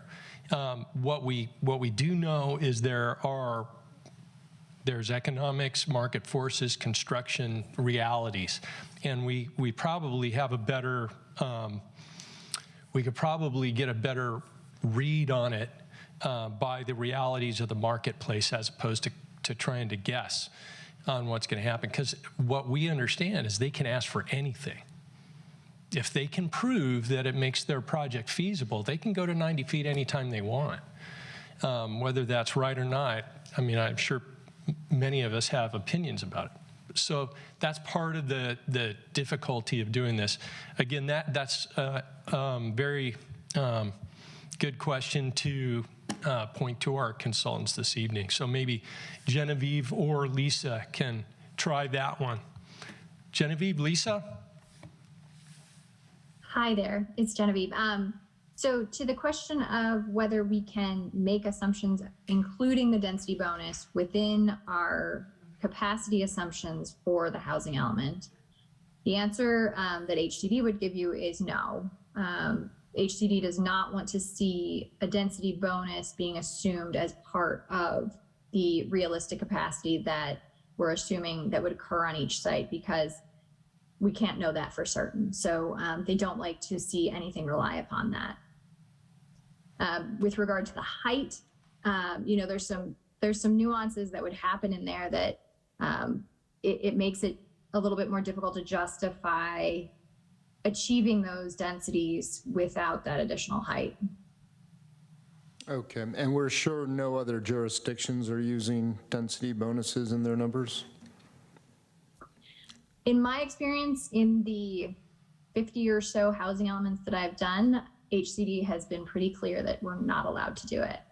Okay, thank you. My second question, may be a bit related, likely for you, Lisa, is so, you know, again, this is in the genre of going above and beyond, and I am supportive of housing in San Carlos, obviously, but, you know, I worry about things like minimum density. Like, what does that mean? When does it get triggered? Is this only if someone is doing a complete rebuild, will that minimum density kick in? Or, you know, what I want to make sure we're not being clumsy when we do these rather sweeping things, and that, you know, maybe owner wants to just do an ADU in the backyard. Does that now trigger minimum density? And how are we planning to promulgate that? Mm-hmm. Great question. The intent of the minimum density, or the proposed minimum density requirement, would be for new projects, scrapes and rebuilds. It would not be something that would apply to a project where you're correct, in a multifamily or mixed-use zoning district, ADUs are allowed. And if somebody wanted to do simply just add on an ADU, the minimum density wouldn't, you know, be triggered, or it's not intended for those types of improvements or small or minor additions. And that would be something that we would need to build in and place into the zoning ordinance to make that clarification. But the intent of the way that it's written, it's for on new construction, new projects where developers coming in, getting rid of an old site and wanting to build something brand new, they would be held to the minimum density requirement, should that be, part of the proposal going forward. Okay. Yeah. Thank you. That's all I have. Any questions from this side of the dais? Go ahead, Ron. Thank you, Madam Mayor. We're all wrestling with this height business, but the question I had on Al, I think you answered it, was it doesn't really matter what we say we want the heights to be. Whatever that is, we have these arena numbers, and they have to be met in the sense that we have to plan for it, right? Because we don't build it, the developers build it. We're not even meeting the arena numbers that we established, 7 years ago? No, 9 years ago, I guess it was. So this is a planning process. And it seems to me it's not realistic to say, well, we're just gonna ignore what the state is requiring us to do, and we're just going to impose a 40-foot limit. To me, that's an exercise in a sort of feel-good politics. I mean, if I'm wrong, please tell me. We need to be realistic about these numbers, and that I asked Lisa earlier, can we just, impose arbitrarily a 50-foot limit? And she said, well, we could, but with a density bonus, they can go up a lot higher. They could go to 75 feet, and then you made that point as well. The question I have, though, is when Mr. Vandello showed his one of his slides showing 90-foot buildings and for the length of East San Carlos between Old County Road and Industrial, how realistic is that? Are we to expect that that extreme scenario could actually happen, or would we, with the the MU MU N100 that we're proposing, would that pretty much preempt it? Because that's a difficult street. I mean, it's one side is backyard fences, and the other side is these small businesses. And if we rezone it, I guess my question, the second part of that question is, first part obviously is, are those size buildings realistic? The second part of it is, if we go through with what staff is proposing, how much more valuable do you think, and I wouldn't hold you to this, but how much more valuable do you think that makes that land, so that suddenly there's huge developer interest in buying that property and developing on it? Because my experience is those landowners there have not been remotely interested in selling that land and that property for a number of years. Not that they won't in the future. So that's my questions. I think that, the images that we saw in the presentation didn't consider the setbacks that we were proposing as part of the update tonight. So they were just kind of big block images so it was not reflective of what is on the table before you this evening. So I can't say that they were realistic in any way. The lots along East San Carlos Avenue are very narrow. I mean, in depth. Well, the depth is like 100 feet, most likely, around there. And there's a lot of small ones.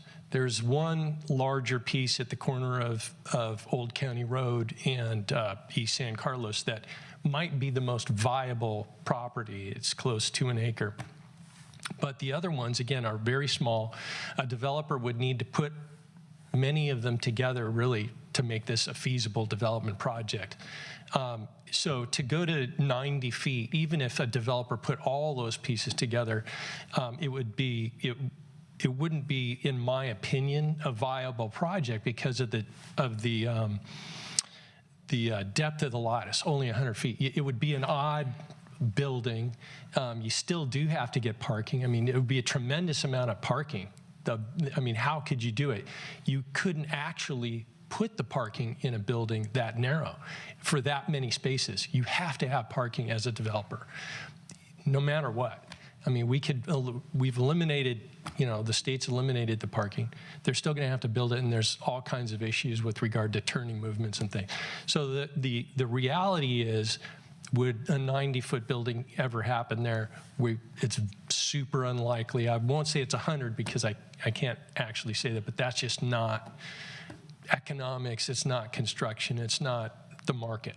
I mean, even under the current rules, it seems to me that all these years, it's never really been attractive for anybody to even think about aggregating the property, unless you've gotten offers that I'm not aware of. Yeah, so it's been infeasible. So the zoning, quite frankly, the zoning that is in place has made it economically infeasible to do housing development there. And so that's what the exercise that we're trying to do, is remove some constraints here to make it more realistic. And if we make it more realistic, how incrementally more attractive would it be? Maybe a bit, but it still could even under the new circumstances, still probably very, very challenging to develop any of those parcels. I ask the questions because I want people to put things in context and understand that because there are zoning changes and housing element changes, those don't guarantee all this, that this stuff's going to be built next year, 5 years from now, 10 years from now, or maybe in our lifetime. And I think it's important for people to understand the full context of it, that, we have state mandates that we have to meet, but by meeting those state mandates, that doesn't mean that all 2,700 units or 3,200 or even 3,500 units are going to be built in the next 8 to 10 years. I mean, we haven't even done it so far. So, all right. Thank you. Thank you, Madam Mayor. Okay, before we go to a second round, I appreciated you. I'm going to chime in here. Ron, thank you for those comments, because I had the same questions. Those slides were, visually striking with the height that Dimitri was showing. So my understanding, though, of this East San Carlos property that I think you were mentioning, Al, that is listed as is on the list of properties, right? Is that 1031 or the East San Carlos property? That's the one that's listed in our list of properties? That's correct. It is within Appendix A and listed as a housing opportunity site. Okay. And for that property, then really the only change that we're making to the zoning is going from 20 units an acre to 40 units an acre, and everything else stays the same? No. Correct. Height, no. That is correct, except there's one additional caveat, is for when it's within 50 feet of an RS district, instead of dropping down to 30, it goes to 40. Okay. So it has a little bit of a bump in height. A little bit of a bump in height. Yeah. So is it, I did hear several comments tonight of people calling in the East Side saying that under the East Side Vision Plan, we had made this agreement to keep it zoned the way it is with these transitions and under the current circumstances. Is that, I don't recall that, but I'm wondering how that was worded in the East Side Vision Plan. Actually, the subject parcels that we're looking at, East San Carlos and all of the single family, is actually not part of the East Side Innovation District Vision Plan. There could have been maybe perhaps some misunderstanding with that caller. And if that caller is listening, please contact me. Happy to talk with you. But this area is not part of the East Side Innovation District Vision Plan. Okay. It wasn't mentioned. We don't have any standards for this area in the vision plan. Okay. And then my other question, so we have a buffer of 481 units, which is a lot, and I understand why we have the buffer. If we were to pull this East San Carlos Avenue properties, it looks like we would lose 79 units. Am I understanding that correctly? Yes. Okay. It's not the end of the world. Okay. So I'm wondering what my colleagues think of pulling this from the document. Madam, can I ask Yes. just Uh-huh. clarification on that? So I think part of the concern that we've heard from the residents in East San Carlos Avenue is around the height for that particular project, changes to the height. Could you still increase the density and maintain the agreement on the height to 30 to 35 feet, and that, increment, or we don't lose as many units potentially that way. I'm also interested in thinking about that for that whole section of the MUN 40. Maybe we can, because I think Lisa showed that we can, with more density, they can have better massing, and the projects are better. Not that they don't necessarily need the height for that. So that would be one question on that. And then Lisa mentioned that there were two other properties, 880 and 888 El Camino, that were being requested to added. So maybe we don't lose, if we were to add those properties, potentially we don't lose anything by making those changes. It might be a wash. Everything on the east side. So But not this stuff right here. no, so he's asking for, we can go to 30 like we should. Yeah. I think that along East San Carlos Avenue is certainly something that we can try. And by increasing the density, we're increasing the viability, as we've seen in some of those Optico studies, and we've known this for a while. Yeah, and so I think that's a viable option along East San Carlos Avenue. And could you do that along Laurel as well? Along Laurel, we're not, you mean north of? Well, south of Arroyo. You've talked about doing the same thing in that section. So you maintain consistency around it. We'll take a look at the number of units that we would lose if we do that. But the good news is we have a pretty good buffer. So I think that's something that we can look at and maybe provide you with that information. If it's catastrophic, we'll let you know.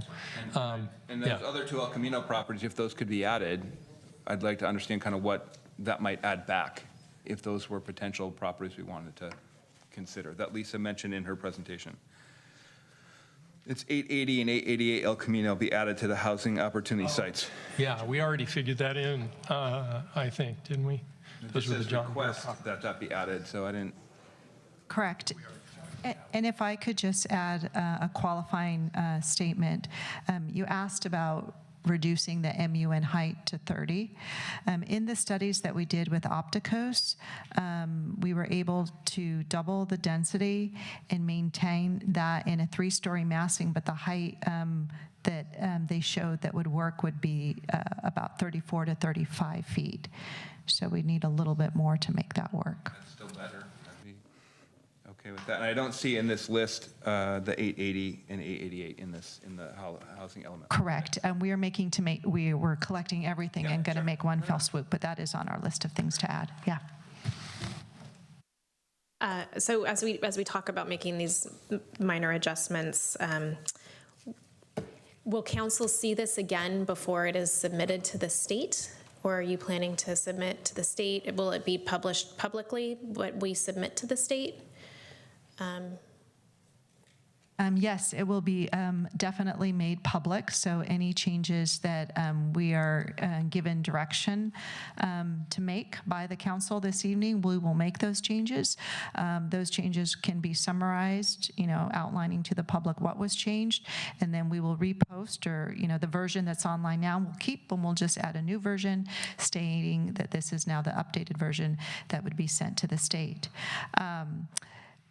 We are scheduled to submit the document, or our schedule is to submit the document on October 17th, mid-October, to the State Department of Housing and Community Development. I think it's the 17th.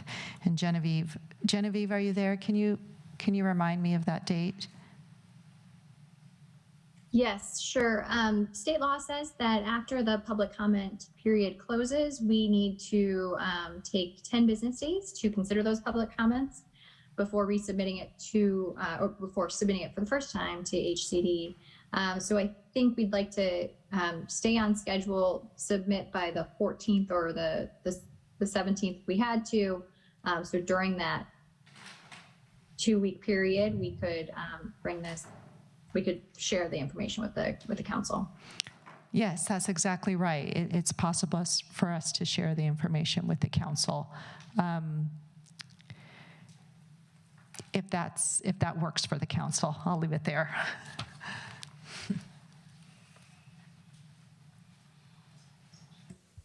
We do have a meeting on October 10th. I don't know if it's the desire of the council to see this one more time, or obviously no major changes could be made at that point because you'd be preparing to send it to the state, but. I think that's exactly right, and thanks for bringing that up. And that if you could see the caution in my face, is anytime we bring something back, there's a potential for more changes and more fine-tuning. We're listening very careful tonight to all of your comments. I know you'll be giving us direction at the end. We can definitely provide that in a summary correspondence to the council, and be very transparent about it with the community. And it's certainly not the last time the council will see it. All of these changes will come forward. We're going to be having a study session on the zoning ordinance, so any changes that are made or directed by the council this evening to that, those would be presented in the context of a study session to the community, whereby we would do, using all the outreach tools that we've been given to date. So there certainly will be plenty of transparency in the process going forward about those changes. Okay. Fair enough. Gosh, I wasn't paying attention to who raised their hands first. Councilmember Dugan, and then I'll go to this side. Thank you, Madam Mayor. Yeah, just first, I'm supportive of staff's recommendation on 1785 San Carlos Avenue. I'm not sure if we've achieved consensus on that, but I support keeping that at the with no change, the RM 59. So I think that makes sense and is a good recommendation from staff after listening to the community. And then I also think Councilmember Rack's thoughts on preserving some of that height limitation where it makes sense. I'm supportive of that thinking as well. I think, especially when you think of the density bonus potentials there, I think, a little bit of caution right on those transitionary zones makes a lot of sense, and can certainly be adjusted over time as we learn more. Lots of changes here. And then secondly, I'd like to get my colleagues' thoughts on, I would be most comfortable just removing the action number 2 under 4.2. This is the remove requirement for ground floor non-residential uses along El Camino and Old County Road. I just find that very, very sweeping. I think we did that because I don't think we generated any additional RHNA units from doing that. I think we just got there by some of our developers said they would rather not have residential or non-residential uses. I agree, maybe it doesn't make sense to require a whole first floor of non-residential use, but I'm uncomfortable with just having large housing projects where everyone has to get in a car to do everything. There's no opportunity of mixed use in the vicinity. I think that runs against our other goals of mobility, traffic infrastructure, even climate. If we're forcing those residents 100% to get into a car, I just think that's not the planning we want to be doing. And I think we should be thoughtful there, but we have the vehicle underway in our downtown specific plan to be thoughtful there. And so I do hesitate to go into that with this sweeping action laid out in our general plan. So I don't think we lose any RHNA units one way or the other on this one. So I'm interested in my colleagues' thoughts on that. Councilmember Palmer-Lohan and then Councilmember Collins. Great, thank you. So I appreciate all the input from everybody tonight. I know that this is a difficult conversation, and change is challenging, and it's something that when I step back and look at the situation of what's going on, I appreciate that we're in the middle of Silicon Valley, and we are equal distance between San Francisco and San Jose. And Silicon Valley, in my opinion, is the economic engine for the globe. And the pressures that we have on us are enormous. What brought my family to San Carlos are the schools. And it's disheartening to know that last year we lost 30% of our teachers because of housing costs. And 40% of people across the county are just challenged to make ends meet because of the high cost of housing. And when we're having this conversation, I can't lose sight of the fact that people like our teachers are part of our community. And when we were able to make friends with them and see them, the ones that live here, it really enriched our lives. And when the ones that our kids loved moved away, it felt like we lost a family member. I also feel the same about our firefighters and police and our civil servants. I know that many staff are challenged to make things work here in our community. We have trades professionals that come in from the middle of the state in order to be able to work here. Our parents are challenged to stay in their homes.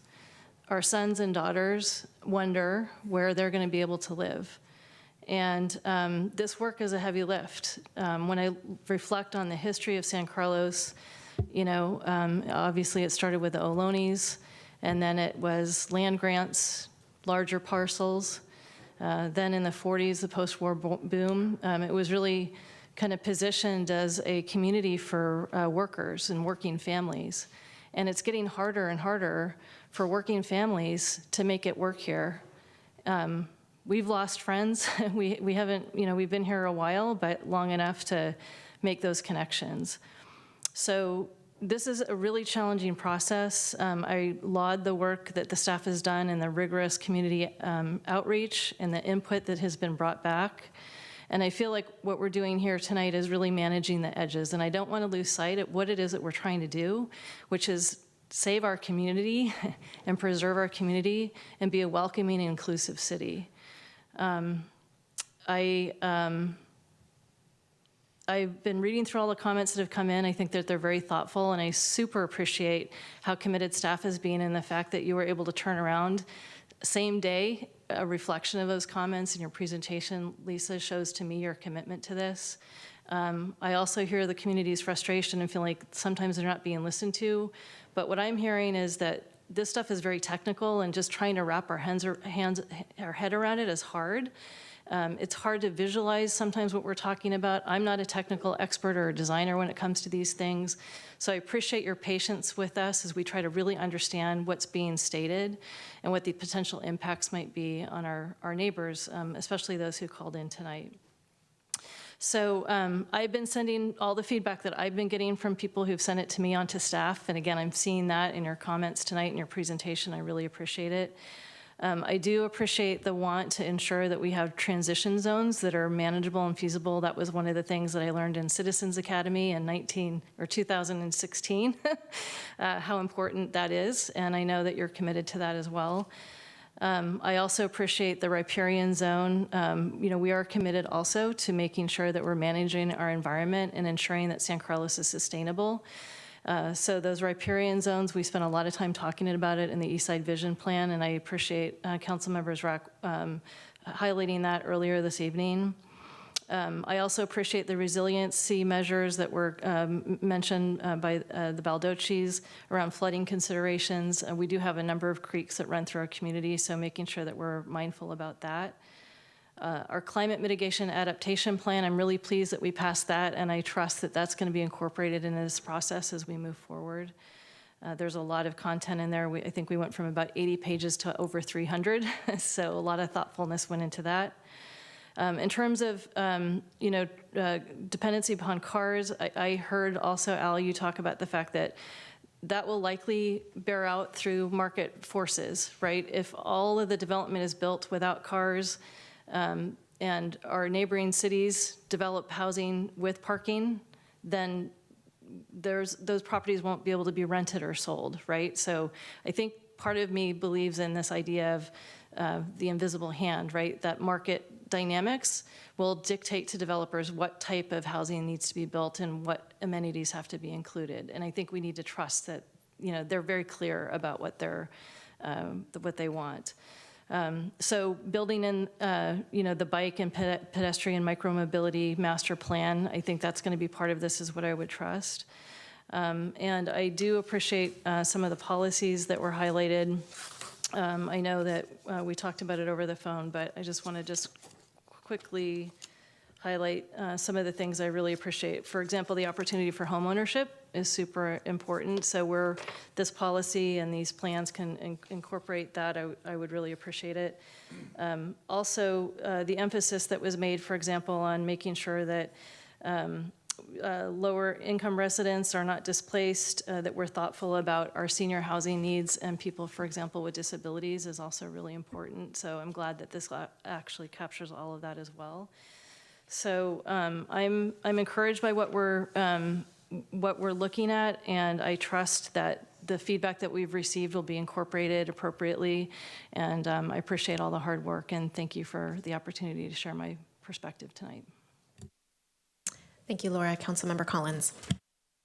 Thank you, Madam Mayor. I won't be quite as thorough because I don't think anybody could have said it more eloquently than Laura just did. I agree with virtually everything she said.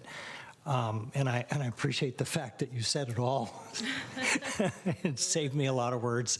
I'm not gonna belabor the topic other than to say all along I've been trying to look at this holistically. This is a huge lift. This process has been way more extensive and detailed and granular than anything I've been associated with. I've gone through this at least once before. And I don't, we can't lose sight of the fact that at some point, the housing's got to be built, and it's got to be built somewhere. We are not going to please everyone. In fact, if everybody's a little bit upset with us when we're done, we may just well have done our job. But if we go around favoring one part of town over another, we're gonna pay for it. We're gonna get a lot of pushback. We represent everybody, and maybe one way to look at it is that we got to spread the pain equally. John brought up a couple points that I agree with on the 1785 project, the business of removing the non-residential requirement on the projects that might otherwise be mixed use. I think there's some sort of middle ground. And I'm fine to making, some changes around the edges, but the bottom line is this is work that has to be done, and we've got to do it, and somebody's got to make the decision, and it's us. And at the end of the day, we're going to do the best possible job that we know that we have to do. And then after that, it's, people will react the way they will. And we control this project or this process until it's done. But I don't want us to keep coming back and making change after change after change, because it's not going to be productive. We've got the bones of a very good plan right now. And I don't mind working at the edges a little bit more, but in the end, we're going to have to make a decision and live with it. Thank you. Did we extend the meeting till 11:15? Yes. Okay, I think we need another extension because I have comments, Vice Mayor Rack has comments, and then we have I don't know if anybody has agenda settings, so. I mean, do you think we can wrap it up? How long are your comments? 2 minutes? Okay. I'll be fast. Okay. I've spoken enough tonight, so.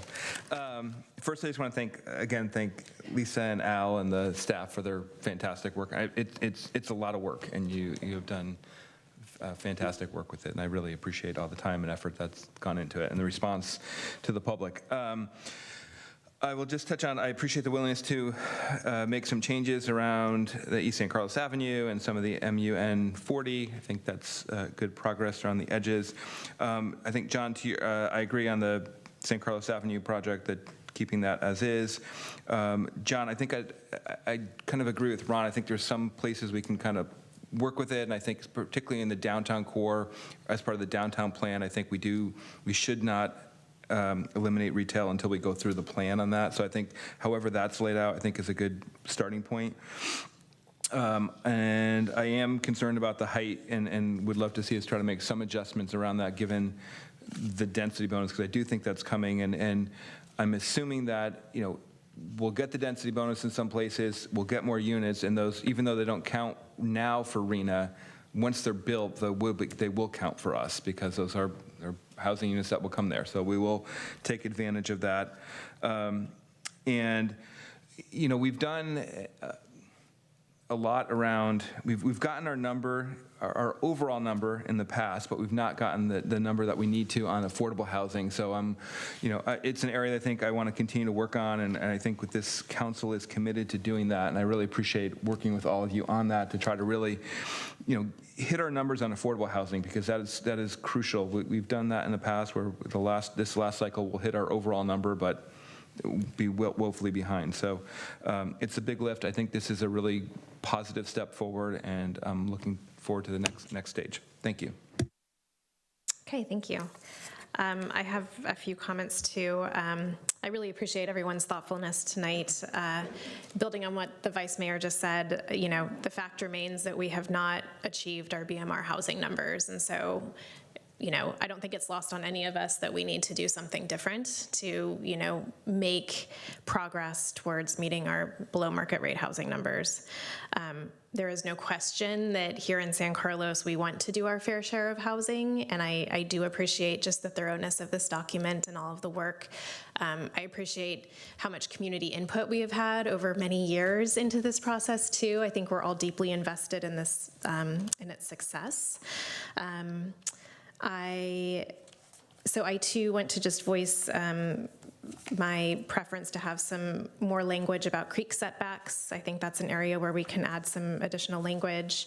And I've already mentioned the single family transitions, and the setbacks is also something where I would like to see that built out in some place to add some transparency and additional information from the community. I too support staff's suggestion about 1785 San Carlos Avenue. I appreciate that. And I appreciate the compromise on the East San Carlos Avenue height and more density. So I think that that's a good compromise, and agree that we should not eliminate retail until we finish the downtown plan. So I think that we have some consensus here. Is there any further information that you guys would like feedback from the council on?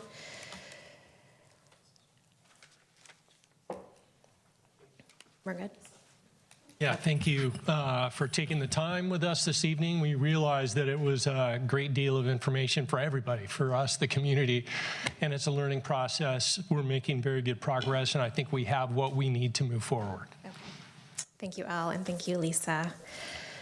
Okay, we'll move on to item 10, agenda setting. Do any of my colleagues have an item for agenda setting? No? Okay. Seeing none, then I think we're adjourned. Take care.